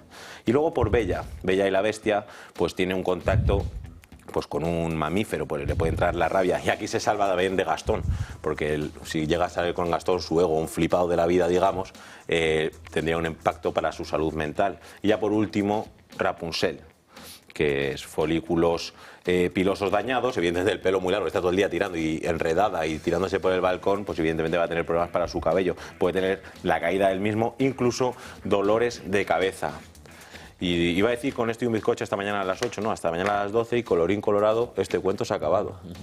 Bueno, Gaby, por lo menos yo pensaba que iban a hacer con perspectiva de género, cómo ha afectado el cambio climático. Ha sido bastante mejor de lo que pensábamos. Se han contenido bastante, sí. Sí, pero el nivel de friquismo es brutal, ¿eh? Desde luego que sí. Pues es empeorable, ¿eh? Gaby, gracias por estas crónicas de manicomio.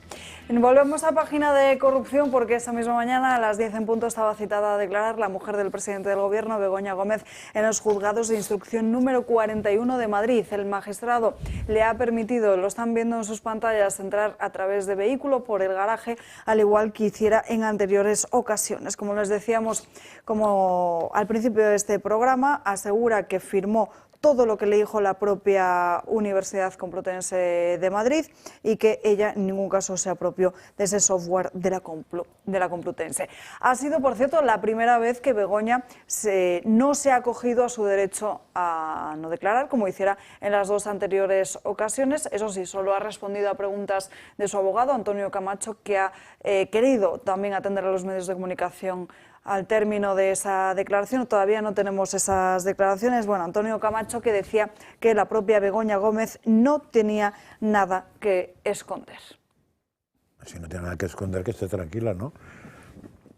Puede ocupar a menos policías, porque esta mañana, ¿cuánto se ha elevado? Eso es sorprendente, pero sí que es cierto que creo, por lo que hemos podido ver en las imágenes, que no hemos podido confirmarlo, que no hay la misma cantidad de diferentes agentes desplegados como en las 2 anteriores ocasiones, ¿eh? O sea, que ese despliegue que que el Ministerio de Interior habría aprobado no es tal como en las anteriores veces. O sea que nos ha salido menos caro. Nos ha salido menos caro. Y como ha hablado, por palabras es más barato, claro, porque la otra vez es carísimo, porque 0 palabras, con todo lo que dé, pues nada, mucho ánimo. Yo es que esta señora me parece que es caza menor en todo eso y que el problema, pienso que el problema se lo ha buscado Pedro Sánchez. Porque si Pedro Sánchez hubiera aceptado porque claro, aquí el que sabe todo lo que hay detrás, y los que no sabemos lo que hay detrás somos los que vamos leyendo la prensa día a día, el que sabe todo lo que hay detrás es Pedro Sánchez, ¿no?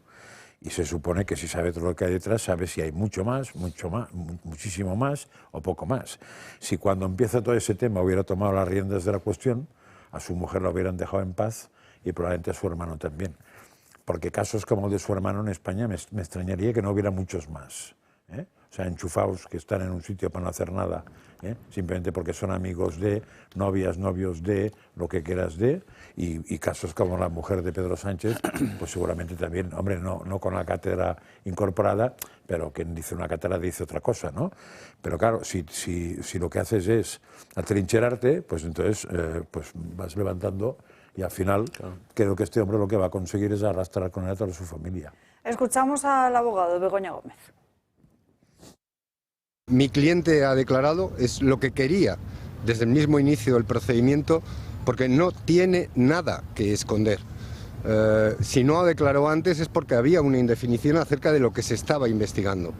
Y uno, si es investigado, tiene que conocer qué es lo que se investiga.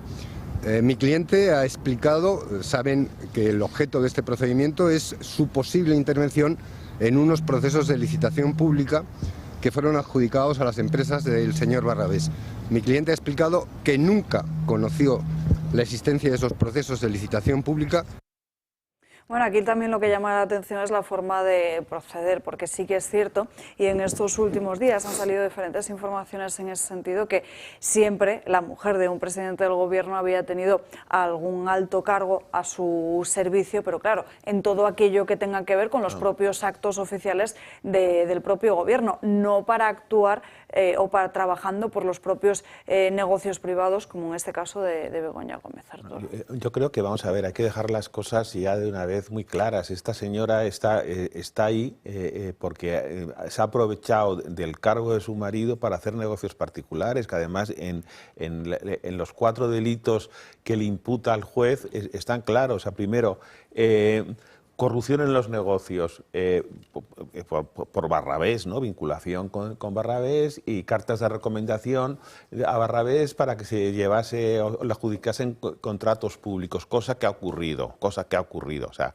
su carta de recomendación valió para que Barrabés tuviese tal. Barrabés a su vez le ayudaba en los patrocinios del máster. ¿Qué tráfico de influencia? O sea, los tráficos de influencia están de alguna forma concentrados no solamente en la vinculación con Barrabés, sino la relación que tenía con la Universidad Complutense de Madrid. Recordamos que el rector visitó la Moncloa, fue invitado a la Moncloa y fue tratado de forma deferente, y a cambio de eso pues, le dieron la cátedra, y luego la relación que ha tenido con el Instituto de Empresas. Esos son los 3 supuestos de tráfico de influencia. El tercero, apropiación indebida.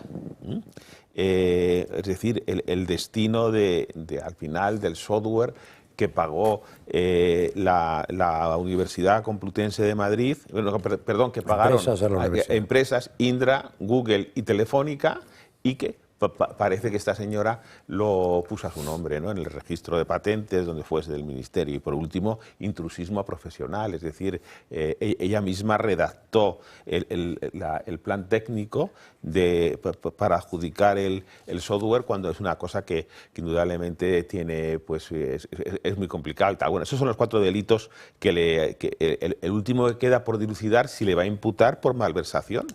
Malversación, es decir, ha habido una persona asesora, funcionaria pública en ese momento, trabajando para el gobierno, que se ha dedicado a seguir, por ejemplo, los patrocinios, mandando cartas con el sello de la Moncloa, no sé qué, no sé cuántos, Cristina Álvarez, ¿no? Bueno, pues lo que se trata, si una funcionaria pública se ha dedicado a labores que no tienen nada que ver con la administración pública ni con prestar asistencia exclusivamente, como decías, para actos públicos de la mujer del presidente del gobierno, sino lo que ha hecho es estar a su servicio para conseguir patrocinios para su cátedra o para las cosas que ya, los negocios en los que estuviese metido, ¿no? Y entonces la realidad es que esta señora tiene ahora mismo, está acusada de 4 delitos y es la mujer del presidente del gobierno. Eso es lo único que nos puede importar. Y el resto, pues efectivamente, con cualquier proceso judicial, las cosas hay que probarlas, está teniendo todas las garantías jurídicas para poderse defender, etcétera. Pero vamos, esto empieza con una querella primero de manos limpias y una segunda de hazte oír, ¿no? Y entonces el juez, cuando ha tomado este tipo de decisiones y la ha imputado por estos delitos, que me imagino que tiene absolutamente, pues que lo tiene absolutamente claro, ¿no? No sé. Ignacio. Bueno, varias cosas. Yo creo que un marido ayude a su mujer es algo normal, igual que viceversa. O sea, yo creo que siempre es normal. Lo que pasa es que estamos hablando del sector público y que el sector público tiene unas normas procedimentales muy claras, precisamente porque es de todos los españoles. Es decir, tiene que velar por el interés general y estamos hablando del dinero de todos los españoles. Y efectivamente, pues esta señora, entendemos que también con complicidad con su marido, se llevaba tratos de favor precisamente por ser mujer del presidente del gobierno, porque el presidente del gobierno seguro que tiene toda la influencia para que recibieran a su mujer y por tanto que esas empresas que luego van a licitar en concursos públicos y se van a llevar adjudicaciones millonarias si previamente han prestado un trato de favor supuestamente a la mujer, a su mujer, pues luego se llevará determinadas adjudicaciones y esto es gordísimo, porque es trocear a España y tratar a España como tu propio cortijo. Es decir, yo me voy a beneficiar, mi familia se va a beneficiar de que yo sea presidente del gobierno y determinadas empresas que van a tratar con mi mujer van a tener luego determinadas adjudicaciones en licitaciones públicas que, por supuesto, vulnerarán la igualdad de condiciones del resto de las empresas. Claro, y esto es un tema absolutamente gordo. Y por otro lado, la Universidad Complutense de Madrid, que depende de la Comunidad de Madrid, pero que tiene un rector, evidentemente, con independencia, porque existe la autonomía universitaria. Y sus licitaciones son propias, son previas y son propias, ¿no? Es decir, el órgano de contratación es el rectorado. Y esto es una verdadera vergüenza. Aparte de ser totalmente antiético, o sea, contraria a la ética, es decir, normal, quiere decir, y a la estética. Es decir, si tú eres el presidente de una multinacional, también tienes cuidado, efectivamente, en qué cosas te pueden relacionar pues, tus hijos o tu mujer, ¿no? Es que es de puro sentido común. Pero claro, es que la práctica generalizada del Partido Socialista es utilizar a España como su propio cortijo y todas las instituciones para el servicio personal, en este caso del presidente del gobierno. Luego, los tipos delictivos que se le acusan, si no tiene nada que ocultar, ¿por qué no contesta a las preguntas de la acusación? Porque vamos a ver, si no tienes ningún miedo, el problema, esto ya lo vimos hace un par de semanas también, cuando tuvo que ir a la Asamblea de Madrid, la mujer del presidente del gobierno, ¿y qué hizo? Leer durante un minuto, leer básicamente su declaración, que dijo pues, que su currículum era brillante, que tenía muchísima tradición, que no cobraba. Es decir, que incluso tenía que mentir, pues eso, leyendo un papel. Me da más bien que es que tiene muchísimo que ocultar, pero tampoco tenemos mal, que hay que mirar al presidente del gobierno, que el presidente del gobierno, si ha utilizado a determinadas empresas para hacer un beneficio, para tener un beneficio personal, eso sí que es también tráfico de influencias por parte del presidente del gobierno. Y esto es lo que, en mi opinión, al final se va a tener que esclarecer en los próximos meses. Ignacio, no olvides que hay una pregunta muy interesante que suele hacer Santiago Abascal al presidente del gobierno. ¿A quién llamó de ¿Cuántos IBEX? CEOs de empresas cotizadas que dependan de la regulación, de la regulación pública llamó usted para que esta pregunta que la gente normal suponemos que la hace porque tiene la posibilidad de tener algún dato o saber que alguna llamada hubo. Evidentemente. Porque si no, no lo haría tantas veces. Y la respuesta siempre ha sido la misma, que es cero pelotero. O sea, no ha habido respuesta. Y otra apreciación, a ver cómo lo veis. Antes hablábamos con Paco Camps. Si resulta que al final terminan siendo absueltos todas estas personas, yo os garantizo que será portada del País y estará la cadena SER constantemente hablando de todo esto. Y habrá que hacerlo, yo entiendo que sí, yo creo que cuando a alguien se le está desprestigiando y el derecho no queda inculcado y vulnerado, hombre, hay que de alguna forma indemnizar a esa persona, aunque ya el daño personal esté. Pero yo estoy convencido que la inmensa mayoría de los españoles, cuando ven a Paco Camps, piensan que es un corrupto. Quizás habrá salido de la cárcel, pensarán, pero nada más. Sí, con ellos en Valencia el trato es muy distinto. En Valencia y menos, luego porque lo creo que conocen. vamos a tener la oportunidad de hablar del tema de los bulos y demás, y aquí también tenemos... Pero te digo que lo peor, ¿sabes qué será? Que No que el país, o que el país diga ha sido absuelto, sino que la siguiente página será para atacar a aquellos que lo acusaron. Claro. Que es un poco más. Claro. Me callo. Bueno, que vamos a ver, es decir, ojalá que a Paco que sea rehabilitado de verdad y que no tenga problemas, pero vamos, volver a la política es como la fuga de Alcatraz, ¿no? Es decir, que no es nada fácil, ¿no? No, quería decir, hombre, que vamos a ver, esta señora ha jugado con las cartas marcadas totalmente, es decir, ella su proyección profesional, recordemos que es una señora que no tiene títulos universitarios ni tiene nada y la nombran ni más ni menos que catedrática, no le nombran, no es que sea catedrática a ella, pero le dan una cátedra de la Universidad Complutense de Madrid. Y los negocios que ha ido implementando a raíz de eso ha sido por la posición, evidentemente, que tiene su marido, que es presidente del Gobierno de España, ¿no? Es presidente del Gobierno de España, y si no, no sería nada. Por eso digo que creo que ha jugado con las cartas marcadas, ¿no? Y por supuesto, en la intervención que hemos tenido hoy del presidente del Gobierno en el debate con Feijóo, que al final queda en nada, en aguas de borrajas, ¿no? Y tal, es simplemente acusando a la derecha de que una vez había dicho que el Tribunal Constitucional era un cáncer y, por supuesto, obviando cualquier tipo de realidad, que es obviar la realidad y intentar domesticarla a tu favor es un rasgo clarísimo de que has perdido el sentido precisamente de las cosas reales y una característica clarísima del narcisista, ¿no? Es decir, no, es que la realidad es la que yo quiero, la realidad es como interpreto yo las cosas y los hechos alternativos. Me están hablando de cosas que no tienen apenas importancia. Mi mujer acusada de 4 delitos, pues que pregúntenle al juez, pero vamos, desde luego ya no tiene nada. En fin, no sé, estamos ante un personaje que tiene características, desde luego, que patológicas para ser tratado, es decir, el maquiavelismo, el narcisismo y la psicopatía.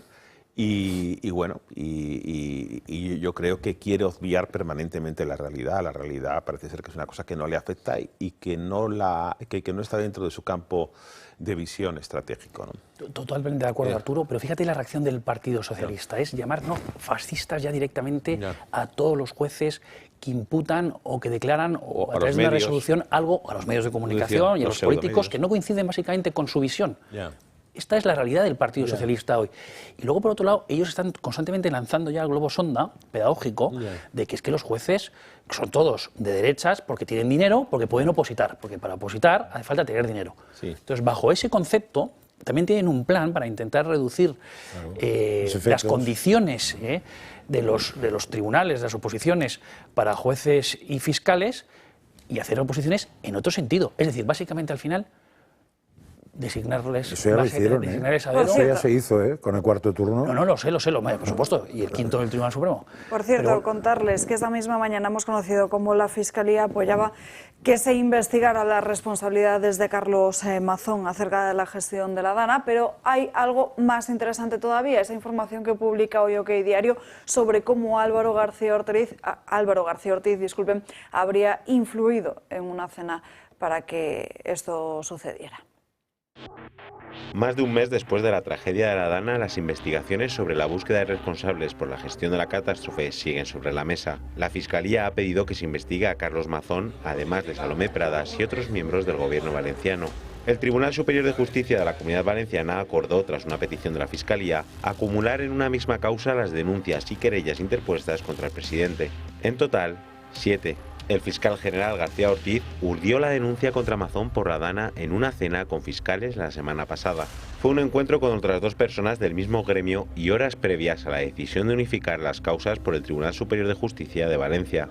Y a la Fiscalía se le encargó un informe sobre las querellas y su competencia y sobre la aprobación o no de los escritos presentados por las partes. Ha salido a la luz que entienden que debería ser un juzgado de instrucción el que lleve a cabo una investigación judicial sobre la actuación de los querellados y denunciados. Y en caso de encontrar indicios de criminalidad contra Mazón, elevarlo al alto tribunal. en la cena ya mencionada que conspiraba el fiscal general del Estado imputado. Estaba con la fiscal jefa de la Fiscalía Provincial de Valencia, Pilar Tomás, y la fiscal de Sala de Menores, Teresa Gisbert, lo que les une, además del trabajo, con la llegada de García Ortiz al Ministerio Fiscal. Ambas fueron ascendidas. ¿Es casualidad el encuentro previo a las decisiones judiciales contra Amazon? Por su parte, el presidente de la Comunidad Valenciana afirma que se quiere hacer ruido en una semana que el PSOE tiene mucho que tapar. Es momento ahora de irnos unos minutos con el Club de Amigos.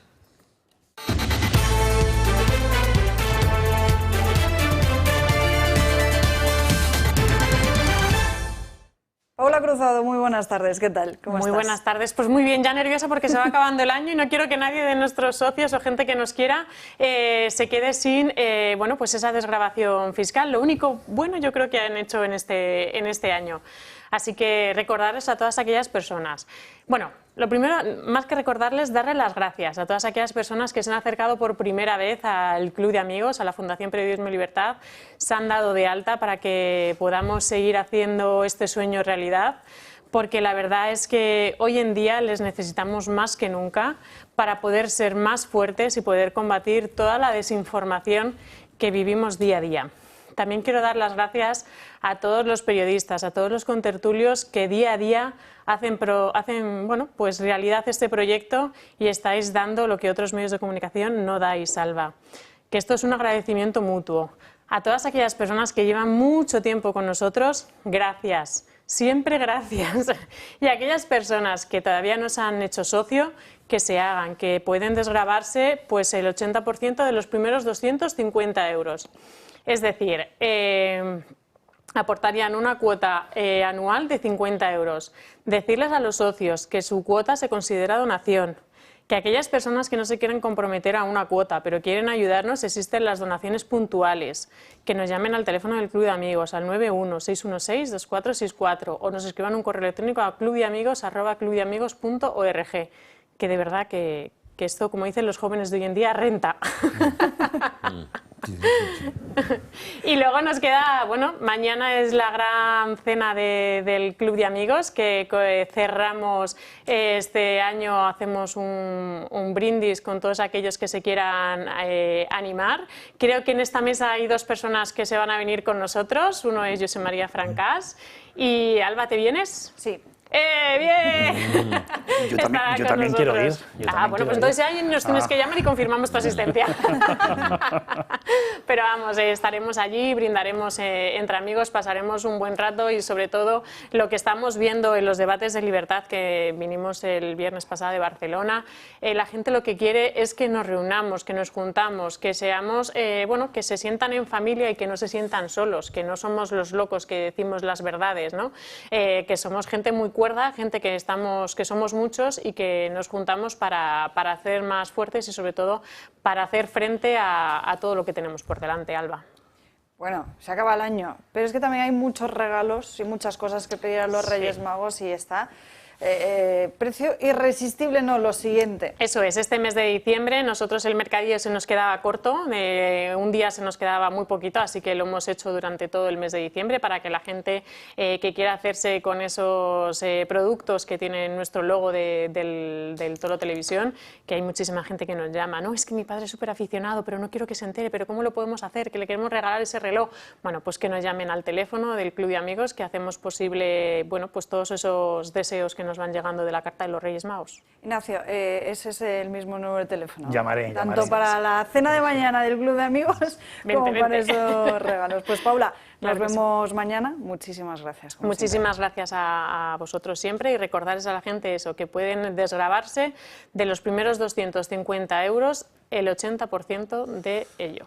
Y si tienen algún tipo de duda o necesitan más información, ese teléfono donde les van a atender encantados. 91 616 2464. Es ya tiempo de la última pausa de publicidad del día de hoy. A la vuelta hablamos un poquito más a fondo de en qué consiste exactamente esa ley de derecho a la rectificación que aprobó en el día de ayer el Consejo de Ministros y de algunos asuntos más. Aquí les esperamos. Ya estamos de vuelta andando caña, recta final del programa y este fin de semana tienen una cita en el Auditorio Nacional de Música de Madrid con Ramón Torrellero, que está aquí con nosotros. Muy buenas tardes. Muy buenas tardes, ya estamos al lado. Nada, 3 días nos quedan. 3 días, a las 7:30 de la tarde en la sala de cámara y un concierto para disfrutar, Alba, plenamente. ¿Qué nos hace falta? Yo creo que sí, a unos más que a otros, pero sí. Y un concierto para compartir alegrías. Y yo creo que es un concierto que nos ofrece la oportunidad de conectarnos con los demás de manera más profunda y significativa. Y todo a través de la gran música. Fíjate el poder que tiene la música. Además estamos a las puertas de Navidad, es concierto de Navidad, con muchísimo talento también. Mucho talento, espíritu de Navidad, lleno de esperanza, lleno de amor, belleza a raudales, de emoción y muchísimo. Fíjate, hablando de talento, 10 músicos geniales del siglo XXI van a participar junto a la orquesta y imagínate lo que supone eso en un escenario, el dinamismo que ofrece todo eso. Y hace que sea un concierto único. Ya llevamos bastantes ediciones, yo creo que ya es un concierto de Navidad tradicional, forma parte de la Navidad, de infinidad de culturas, de personas, y aquí estamos. Les esperamos a todos, que sepan que va a ser uno de los días más bonitos de su vida, seguro. ¿Quedan entradas todavía? Pocas, ¿eh? Poquitas. Sí. Muy poquitas. Yo creo que de esta aparece el cartel de todo vendido. Hombre, es que es muy buena fecha para hacerlo. Y hombre, 7:30 de la tarde, un sábado, mejor manera de comenzar la Navidad. Aprovechando que estás aquí, Ramón, expectativas para el próximo año, porque creo que en febrero también tienes por ahí algunos planes. ¿Nos puedes contar? Algo descollante. Sí, va a ser ni más ni menos que el Requiem de Mozart, con un coro de 350 personas, pocas veces se habrá hecho con este formato, y es una forma de mostrar que es necesario acercar la gran música al público. Este hecho de poner un coro de 350 personas, todo el mundo debiera de cantar a lo largo de su vida algún fragmento del Requiem de Mozart. Imagínate el Lacrimosa o el Dies Irae cantando, no 350, lo debiera de cantar el universo entero. Ese Lacrimosa, imagínate del universo entero cantando a Mozart, sería fantástico. Bueno, pues esto es un ejemplo de 350 personas que están representando a ese universo tan necesitado de cosas inútiles en la vida, como es la música. Bueno, mientras tanto, este fin de semana, 21 de diciembre, concierto de Navidad a las 7:30 de la tarde. Así es. En la Decíamos sala antes de que era cámara. muy buen plan, pero también es una buena idea de regalo, si alguien... Hombre, es una forma de compartir, es una forma de generosidad, de compartir con los demás tu tiempo, de compartir el tiempo de los demás, de dar lo mejor de ti, tu tiempo a los demás, e ir con tu familia a un evento de este calibre. Yo creo que se suelen regalar cosas materiales, pero este tipo de regalos son mucho más profundos y duran para siempre. El otro se rompe, el otro, ay, mira este pañuelito, qué mono, y este guantito, y esos guantes y estas cosas, que está todo muy bien. Pero esto no es un guante ni es una bufanda, esto es algo que te arropa para toda la vida. Bueno, Francas creo que ha estado en años anteriores, ¿no? Y en este también estaré. ¿Este también porque estarás? he pillado entradas posibles, sí. Ah, muy bien. Sí. Yo si puedo no me pierdo ninguno. Y el Requiem de Mozart también, porque ese yo lo he cantado también. Bueno, igual era amigo tuyo, con Ros Marbà. Claro, hombre. Bueno, Ros Marbà, fíjate, yo era músico, tocaba el piano, y no mal, a lo que voy. Pero descubro el instrumento que es la orquesta, por Ros Marbà, porque canté en el coro de la segunda sinfonía de Mahler, La Resurrección, y yo cantaba en ese momento, era chiquitito en el coro, y ahí descubrí lo que era trabajar en equipo, lo que era montar todo ese follonazo que es una orquesta y un coro, y era Antoni Ros Marbà dirigiendo la Orquesta Nacional de España. En ese caso era la Orfeón de mi pueblo con Orfeón Manresa. Fíjate. Y hicieron muchos conciertos del Requiem de Mozart, que es espectacular. En el Corte Inglés pueden hacerse con la entrada para este concierto de Navidad para este fin de semana. Ramón, como siempre, un placer. Nos vemos el... De todo corazón. Gracias, Alba. Vamos ahora con más asuntos. Nos vamos con María Vallejo. Muy buenas tardes, porque queremos conocer, atención, y nos fijamos, quién del Gobierno o relacionado con el Gobierno, quién relacionado con el Partido Socialista o de sindicatos está al frente de las empresas públicas en nuestro país, María. Muy buenas tardes, Alba. Vamos a verlo porque es innegable que Pedro Sánchez ha asaltado muchas de nuestras instituciones. Lo ha hecho y lo sigue haciendo. Sin embargo, hay que poner el foco en las empresas públicas. ¿Quién manda de verdad en ellas? La respuesta es igual: altos cargos socialistas y del Gobierno. Los consejos de administración de las principales empresas públicas estatales están ocupados por unos 200 cargos. Los datos de esas empresas revelan que más del 15% de estos órganos de gobierno están formados por asesores ministeriales. Un 10% corresponde además a altos cargos del Ejecutivo, como jefes de gabinetes o directores de comunicación. Un 7%, por otro lado, está compuesto por responsables sindicales y más del 4% son personas vinculadas al Partido Socialista. Sin embargo, sí que hay que decir que este último porcentaje corresponde al partido que esté en la Moncloa, es decir, que cuando gobernaba el Partido Popular, esos mismos puestos los ocupaban personas vinculadas a ese partido.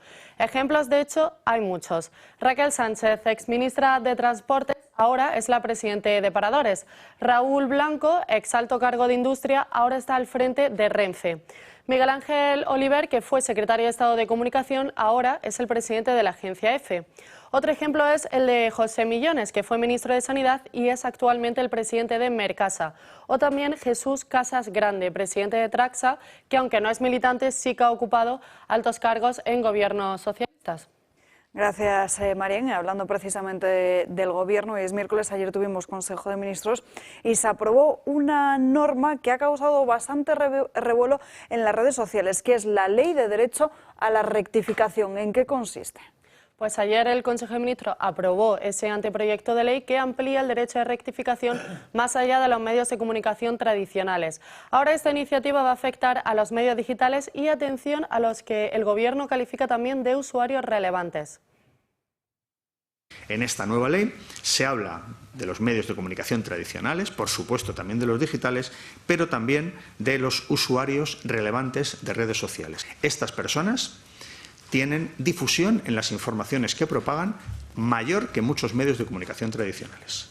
Y hay profesionales del bulo y de la mentira que todos los días enfangan nuestro debate público con mentiras y con falsedades. También contra ellos se podrá ejercer el derecho de rectificación por los ciudadanos que vean que les afecta alguna mentira o alguna inexactitud. ¿Y quiénes son esos usuarios relevantes? Pues aquellos que cuenten con más de 100.000 seguidores en una red social o 200.000 en total entre todas sus cuentas, es decir, los conocidos como influencers. Con esta medida, según Félix Bolaños, se busca promover una mayor calidad en el debate público. Con ella, cualquier usuario que difunde informaciones consideradas como un bulo podrá ser llevado ante un juez para rectificar. Además, se prevé que ese derecho de rectificación pueda también ser ejercido por familiares en el caso de que la persona haya fallecido. Pero esta ofensiva a los medios no es de ahora, sino que se remonta al mes de abril, cuando empezaron a aparecer en varios medios informaciones sobre Begoña Gómez. Aunque se acaba de anunciar este nuevo anteproyecto, varios jueces ya han dado un golpe encima de la mesa, asegurando que vulnera 4 principios constitucionales. El primero de ellos es la libertad de expresión. Avisan de que peligra la autocensura. En segundo lugar es el derecho a la participación política, que es un derecho que peligra al intentar censurar también informaciones. En tercer lugar estaría la seguridad jurídica, y aquí se critica sobre todo el intento por limitar las actividades de los usuarios en las redes sociales. Y por último, los jueces también avisan que está en juego la igualdad entre todos los españoles, porque este plan apunta a una discriminación arbitraria que depende del número de seguidores que cada persona tenga en las redes.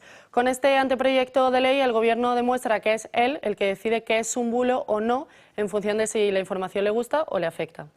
Gracias, Marién, y sobre todo muy importante porque aunque el propósito parezca bueno, llama bastante la atención, Ignacio, el momento en el que precisamente se aprueba esta ley con un gobierno asolado por unos casos de corrupción que se habían publicado además en muchos medios digitales antes de que se iniciaran esas investigaciones judiciales. Muy de acuerdo con lo que se ha dicho. A ver, yo detesto la mentira profundamente. O sea, lo que pasa es que es gracioso, ¿no?, que esto venga directamente desde el Gobierno, cuando es el Gobierno de la mentira constante, como todo el Partido Socialista, siempre en toda su historia. Entonces, vamos a ver, cuando el presidente del Gobierno decía que no iba a pactar con Bildu y luego es mentira, ¿eso qué sanción tiene? O con Podemos, o que no iba a haber amnistía. Eso, ahí, para ellos no tiene que haber sanción alguna, ¿no? Simplemente que después, dentro de 4 o cuando sea, pues que los españoles ya decidan si puedes o no seguir siendo presidente del Gobierno. Pero sanción económica ninguna. Derecho a rectificación ninguna, porque el presidente del Gobierno nunca jamás miente, sino cambia de opinión. Entonces, claro, cuando una persona dice, no sé, yo cambio de opinión, si una persona comete una inexactitud, no puede ser, oiga, es que a lo mejor cambio de opinión, es que ya en vez de pensar que usted es un corrupto, y yo estoy diciendo que usted es un corrupto, por esto y por esto, pues ahora cambio de opinión, ahora es un poco corrupto solo. O usted es muy guapo, Bolaños. Eso es una falsedad, ¿no? Supongo también, por decir, porque al final estamos hablando de la libertad de expresión, de la libertad de opinión. Y claro, como ellos no pueden ahora controlar el auge de las nuevas tecnologías, porque en cambio sí que tienen dominados la inmensa mayoría de los medios de comunicación a través de instrumentos y herramientas como por ejemplo la publicidad institucional, no se nos olvide que hace escasas semanas se ha otorgado 124 millones de euros también para los medios de comunicación que ellos deciden, hombre, es que es vergonzoso. Esto sí que es laminar la democracia, el Estado de Derecho. Cuando el gobierno habla de calidad democrática, todos los españoles se tienen que poner a temblar, porque el socialismo y el comunismo siempre acaban deteriorando y destrozando todo aquello que dicen querer proteger, siempre. Es una tesis absoluta del Partido Socialista y del comunismo en España y en el mundo, y por supuesto que vulnera esos preceptos constitucionales, el 14 de igualdad de todos los españoles, la libertad de expresión y de prensa del artículo 20 también del texto constitucional, la participación política, claro que sí, del 9.1 también de nuestra Constitución. Es evidente, pero tampoco nos olvidemos que el Tribunal Constitucional, el que tiene que velar por los derechos de todos los españoles y porque todas las normas jurídicas se adecúen al texto constitucional, está también colonizado por el Partido Socialista. Y no lo disimulan, lo dicen con total claridad una y otra vez. El Partido Socialista hablando de bulos, pero si son ellos de forma constante.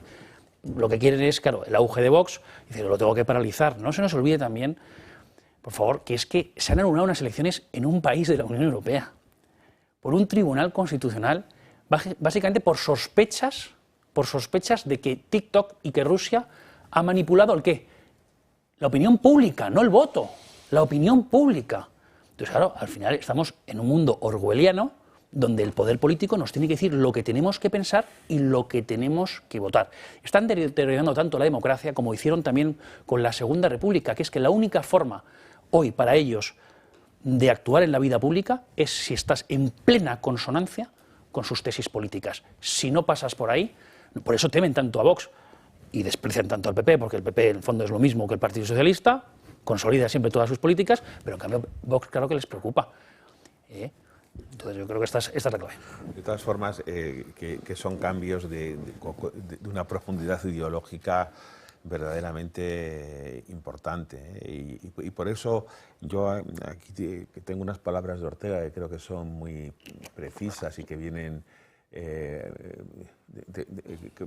vienen muy de acuerdo con la ocasión. Decía Ortega, no se trata de hacer pasar el gobierno de las manos de unos individuos a otros, se trata de sustituir radicalmente el eje histórico de la existencia nacional, de entregar España a otras clases y a otras maneras de hombres, ¿no?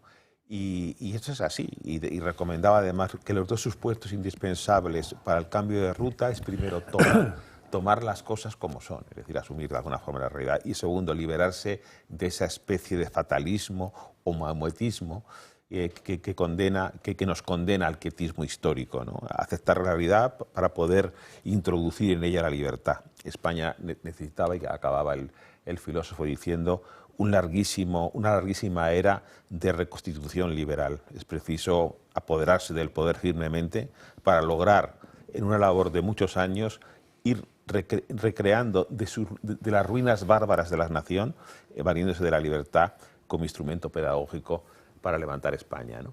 Entonces, bueno, yo he escuchado muy atentamente lo que ha dicho Ignacio, espero también la opinión de José María y tal, pero a mí me sigue dando, en una situación como la que estamos, con los cambios que se están produciendo con este gobierno irresponsable e ideologizado, de que se produzca en cualquier momento, no sé si va a ser en el 2027, el 26 o el 25 pasado mañana, un cambio de gobierno y no sepamos no seamos capaces de cambiar el eje histórico de la existencia nacional, es decir, que no hagamos cambios en profundidad. O sea, que realmente sea un gobierno de gestión, que sí, que baje los impuestos, más aseado, que más digno, sin casos de corrupción tan absolutamente cutres como los que estamos viendo, lo que queráis. Pero vamos, o hacemos realmente un cambio profundo de la sociedad española, o esto, primero, no creo que merezca demasiado la pena cambiar a unos individuos en el gobierno por otros. Naturalmente siempre es mejor tener gobiernos distintos a un gobierno encabezado por Sánchez, eso no tengo la menor duda, pero realmente yo creo que la tarea pendiente es tener un programa de gobierno y transformar verdaderamente la sociedad española en una dirección absolutamente distinta, en un cauce absolutamente distinto en el que va actualmente. Y eso es, personalmente, mantengo muchas reservas de que eso se vaya a producir. No veo que haya pulso político para realmente hablar de los verdaderos problemas que tiene la gente, ¿no? Y la educación sería quizá la tarea más fundamental, ¿no? No, estoy perfectamente de acuerdo. Sí, a ver, a mí me está preocupando. A ver, yo entiendo que lo más urgente ahora es cambiar, que desaparezca Pedro Sánchez y su PSOE, su Partido Socialista. Pero lo más importante viene después, que es cómo organizar este país para que no se repita. Para que no se pueda repetir la deriva que llevamos los últimos años. Y eso estoy contigo, que no veo claro que nadie lo proponga. Y no veo claro que si alguien lo propone lo pueda hacer, claro. Porque realmente para proponer eso tienes que conseguir un tipo de mayorías y tenemos mucha gente enviciada, o sea... Luego tener el carácter para llevarlo adelante. Sí, y que la gente está muy enviciada, o sea, la comodidad es una cosa que arrastra. Y ahora mismo estamos en la civilización de la comodidad. Hay gente que me dice a mí, pero no, ¿cómo que la gente aguanta esto? Pues aguanta esto y más, lo que le echen, ¿no? O sea, ahora puedes superarte a ti mismo. El gobierno se puede superar en salvajadas un día tras otro y se supera y no pasa nada. Igual gritan 4 más. Sobre el proyecto de ley, solo tengo una duda. ¿Por qué lo han hecho como anteproyecto de ley? Porque al hacerlo como anteproyecto de ley tiene todos los números, porque esto se va a ir al cajón de los recuerdos. Porque un gobierno que está acostumbrado a hacer decretos ley. Reales decretos ley o decretos ley reales, que se los zumban en 15 días y que si pasas por el tubo bien y si no, no pasas. Pero claro, siempre les toca a no pasar por el tubo a algunos y el resto pasan por el tubo y aprueban. Lo hubieran podido resolver esto antes de Reyes. Hombre, antes de Reyes exagero, pero en febrero. Han puesto un anteproyecto de ley que eso es más largo que un día sin pan. Con lo cual, no tengo entendido que lo quieran sacar. Igual es un poco más de simplemente show. Relato, ¿no?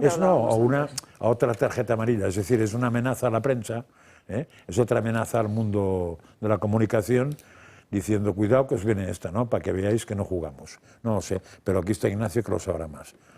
Bueno, ¿qué intuyes tú de esto? No, o sea, ¿por qué? Porque los decretos leyes, pues hay varias premisas. La primera es extraordinaria y urgente necesidad, pero que es verdad que eso es un coladero, efectivamente, y luego pues afecta, yo creo que a derechos comprendidos y a libertades comprendidas en el título primero de la Constitución, y por tanto no se puede hacer por medio de decreto ley. Pero también, por otro lado, al ser un anteproyecto de ley, tendría que pasar a fase de consultas y de audiencia a los interesados, es decir, a cualquier organización que se considere interesada. Pero podría haber presentado el PSOE. Yo lo que pasa es que sí que discrepo con vosotros, o sea, es decir, que no hay ninguna fuerza política en España hoy, además con representación parlamentaria, que sí que quiera un cambio de rumbo en todas las políticas del Partido Socialista de hoy y desde hace años. Sí, pero que pueda hacerlo. Sí, por supuesto. Primero, nosotros estamos trabajando todos los días, para tener la confianza de todos los españoles.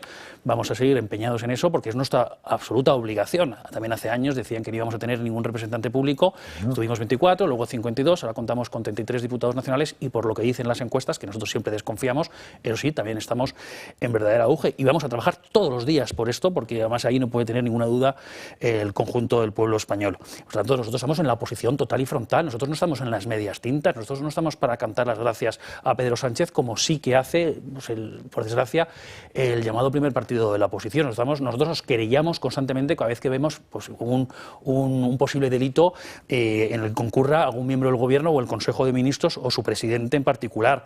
En el ámbito internacional, Santiago Abascal constantemente hablando de lo que está pasando aquí en España con sus homólogos internacionales. Es decir, nosotros damos la batalla en todos los ámbitos, principalmente también en el cultural, por no decir el legislativo, que lo hacemos constantemente todos los días desde el Congreso de los Diputados. Y lo hacemos también con genio y con carácter. Estamos en un momento en el que hay que hablar con firmeza y determinación. Yo creo que el Partido Popular no lo hace, ahí sí que estoy de acuerdo, pero vamos, decir que no hay ninguna fuerza parlamentaria, Vox lo tiene clarísimo, porque nosotros no hemos nacido simplemente para resistir, nosotros hemos nacido para ganar las elecciones. Nosotros hemos nacido para ganar las elecciones y dar un cambio de rumbo absolutamente de 180 grados a la nación, que es lo que todos los españoles quieren. Antes hablabas de la educación, por supuesto, un plan nacional de educación, una ley nacional de educación, si es que es evidente, también de la sanidad, que vamos a hablar de la lucha contra el separatismo, que el Partido Popular ya declinó, que pasa con la libertad lingüística, qué pasa con la libertad de los padres también para elegir la educación de sus hijos. Es decir, hay tantos temas que abordar todos los días en el conjunto de la nación. Por supuesto, la lucha contra la corrupción, hay que mejorar la intervención general de la Administración del Estado, el Tribunal de Cuentas, que a día de hoy se lo reparte el Partido Popular y el Partido Socialista, hay que cambiar ese sistema de 3/5 por el Congreso de los Diputados y el Senado. Es decir, nosotros tenemos un plan muy ambicioso. Antes hablábamos del plan este que llaman también de regeneración democrática o para que ejercer el derecho a rectificación. Es que el Partido Socialista y el Gobierno están muy preocupados porque entonces sí que vamos a levantar todas las alfombras y por supuesto que nosotros vamos a emprender unas reformas legislativas muy contundentes en España. El Partido Popular ninguna, porque promete mucho, siempre el Partido Popular promete mucho, pero no hace nada y entre otras cosas, ya sé Arturo que esto a veces nos lleva a cierto debate a nosotros, el tema del Consejo General del Poder Judicial, pero es que no os dais cuenta o los españoles o el Partido Popular, no sé, bueno, el Partido Popular sí se da cuenta de la importancia que tiene, que esto hay que modificarlo y el Partido Popular siempre lo lleva en su programa electoral y luego no cambia absolutamente nada y lo vemos por desgracia, porque ahí es muy a mi pesar, también en las comunidades autónomas en las que gobierna el Partido Popular, que asimila y consolida todas las leyes ideológicas del Partido Socialista. Y Vox no está para eso, no está precisamente para cambiar sillones simplemente. Nos quedan 2 minutos y no me quiero despedir sin que ustedes escuchen a Carles Puigdemont, que sigue insistiendo en eso de que el Gobierno no se tome a la ligera sus advertencias. Però si no els defensen, això ha de tenir, si no respecten els interessos que anem a defensar, això ha de tenir conseqüències. Si aquí vingués algú del PSOE o del PSC, tota la retòrica, tota la propaganda de la normalitat entraria en contradicció, perquè que és normal que estiguem fent l'entrevista vostè i jo aquí a Brussel·les, i és evident que el PSOE no està complint. I que si no canvien molt les coses, no té cap sentit que continuem donant suport al govern de Pedro Sánchez. Això vol dir que no hi aprovarà els pressupostos? És que no els podem ni negociar ara mateix. Y sobre la reducción de la jornada laboral, hay conflicto entre Economía y el Ministerio de Trabajo. Sí estoy obsesionada con una cosa, que es que la gente trabaje menos para vivir mejor. Esta es mi obsesión. Da igual a quién le voten los españoles y las españolas, 2 de cada 3 quieren que se reduzca la jornada laboral, incluso los votantes de Vox. Quien se oponga a esta medida va a ser, sin lugar a dudas, cuestionado por sus votantes. Que hemos avanzado mucho en estos años en la conquista de derechos y la reducción de ese límite máximo de la jornada laboral es otro de los derechos en los que queremos avanzar en esta legislatura como Gobierno. ¿Qué tenemos que hacer para conseguir conquistar este derecho de la forma más efectiva? Acompañar a nuestras empresas. En fin, ahora sí, no hay tiempo para más. Gracias a los tres por acompañarnos a lo largo de esta mañana aquí en Dando Caña. Ya saben que pueden seguir informados a través de todas nuestras redes sociales y que esta tarde les espera Xavier Orcajo en la redacción abierta. Nosotros aquí mañana puntuales, como siempre, a las 12 para seguir Dando Caña. Gracias como siempre por su confianza y por habernos elegido. Que descansen y hasta mañana. Adiós.